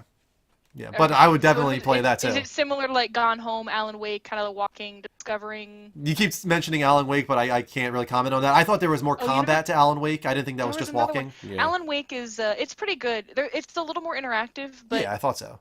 you have no control over what has happened. You're just watching the events Oh, after they've really? unfolded. Yeah, Okay. you like what's happened has happened. You're just learning about this. I kind of like games like that where like it's already happened. You're just learning about it. Mhm, You know, yeah. like your character has zero effect on the plot. Whether you're there or not doesn't matter. You don't matter. You're just learning about the story after the fact. I kind of like that. but I don't like it when they make it spooky. and Crazy eerie Legs and brought up scary. Everybody's Gone to the Rapture. That is the quintessential walking simulator, yeah. in my opinion. You literally do nothing in that game except But move the walk. joystick. Some people didn't get any option I other couldn't than even walk. watch it all the way through. Yeah, some people didn't even realize that you could hold down R2 for like 5 seconds and eventually get to a little bit of a jog. So some people literally walked through that entire game. So that couldn't do that that. is I the hate walking walking. simulator. Yeah. I hate traveling in any game. I like fast travel is the way to go for me. I don't want to walk. Like I have a friend who played Skyrim and she'll walk across the entire map. Like she won't fast travel. She'll walk. Oh, I've done that I can't before. do it. I can't. I did it. I tried it once. I was like, I'm gonna try it. I'm gonna try just walking. And then I got about 5 minutes. I was like, fuck this. I'm out. And I just fast traveled and I left. Warm Coat, that's a good word for it too. Yeah, Edith Finch is about death and grief and the reaction to it all. It's a very interesting game, and it's only 2 hours, 3 hours. Same with Gone Home, which I think is perfect for those games. So if you're willing to put down the $5 or $10 and give it a 2 to 3 hour experience, like I really recommend it. I really do. Even if you are not into walking simulators, I recommend it. Guys, that is the show. Great show tonight. Thank you so much. We got to acknowledge the biggest thing that happened tonight. That stagger once again from Baz023S, $33.33 coming from him. Stagger. That is his stagger? fourth, I believe. I think fourth. I could be wrong awesome. now. We also have a few from Dirty Habanero. He's staggered us a few times as well. You guys are amazing. Appreciate every single one of you. All the follows tonight, all the little tips, the $5, the $1 stuff that came during the stagger. It all means so much to us and helps us grow stronger. So we hope that anybody that hasn't yet, that is new, hits that follow button here at twitch.tv/The Level Up Show. Turn on notifications. Make sure you get those alerts whenever we go live. I'm on Mondays, Wednesdays, and Fridays with Variety Game Streams. Mike is on Tuesdays. I'll be doing more Persona 5 this week. I'll be doing Doki Doki Literature Club, I would think, and Cuphead. I think are going to be my 3 games this week. What about you, Mike? I was debating doing Cuphead. Okay. Not 100% certain. If you do Cuphead, I could skip it this week. I'll let you know. Okay. We'll figure it out. Keep an eye on our Discord. Discord.gg/The Level Up Network or Twitter. But Discord is the best, really, if you want to keep track of what we're doing. So please get over there, join the channel, get in on the spot, get in on Question of the Week, and all that fun stuff. And, of course, come back next Sunday for another episode of The Level Up Show. Kelly, it was really good having you actually on screen tonight. Thanks for having me. It was not as nerve-wracking as I thought it was. Yeah, it really is easier than you would think, right? Does that mean you'll do it again? Yeah, probably. I was thinking about that on the show though earlier. How like when I first started, you're like, you should come on Discord and on the chat, and I was literally I was shaking. I was like, I don't want to speak, and now I'm here. So yeah, it happens so quickly. Jeez. Eventually, you'll be a full-time streamer or something. No, I don't think so. I tried it. I forget that the chat is there, and then I leave without ever saying anything because I forget that I was streaming. Crazy Legs, good point. Very good point. Maybe I'll skip Cuphead and do Dissidia beta. It's a very good point. Yeah, beta. Dude, you know what pissed me off? I freaking was so excited to get into Dragon Ball beta. It doesn't work. It doesn't no one work. can I saw get that in. on the Xbox Home today. Yeah, it's on the Xbox Home, and everybody has access to it. That doesn't mean you're going to be able to get in and play a game. There are people that try to get into lobbies for about 40 minutes to an hour. Are they just overwhelmed? I have no idea, but it's actually making me hesitant about buying the game at launch. Action Reaction Man says it looks like we got plenty of cash. I mean, this is over the course of 4 years. And thanks to you guys. I mean, this is all thanks to you guys. This didn't come from like our pockets. Like, it's not like we had this money to spare. If you know where that extra cash is, let me know. Yeah, like you guys over the course of 4 years have donated thousands of dollars to get us this mixer, to get us that camera, to build us that computer. And this, honestly, none of this was that expensive. It's some paint and some posters and... I built this table. This couch was Sam's Club. Yeah, we got this on sale at Sam's Club. It's not as crazy as you might think. We just frame it. You make the show. Yeah, exactly. We just frame it to look a lot better than it actually is. Kelly can tell you. She came here. She knows. Like it's not as spectacular as it looks. It actually is very nice. Okay. I'm glad you appreciate it. It is very nice. It's darker in person than it is there. It looks very bright and blinding. Yeah. On screen, but it's a very impressive setup, and it's an effective use of the small space that you actually have. It's deceptively large here. On stream, you mean? Yes. Yeah, it looks a lot bigger on stream than it is. Yeah, it's much bigger on stream. Like I'm touching the ceiling right now, guys. Pretty much. I'm not even gonna pretend like. So I'm like close. that is like an example right now. I'm touching the ceiling of how low the ceiling is and how small this really feels when you get in here. Bring back the clock. That is something I forgot. I wanted to bring back the clock for episode 200. I completely forgot. Excusey, that is understandable, but at the same time, I've played pre-alphas that I could actually play versus the beta for Dragon Ball Fighters, which is pretty much, hey, doesn't our title screen look nice? So. You guys won the drop bot again. I know. It seems to keep happening.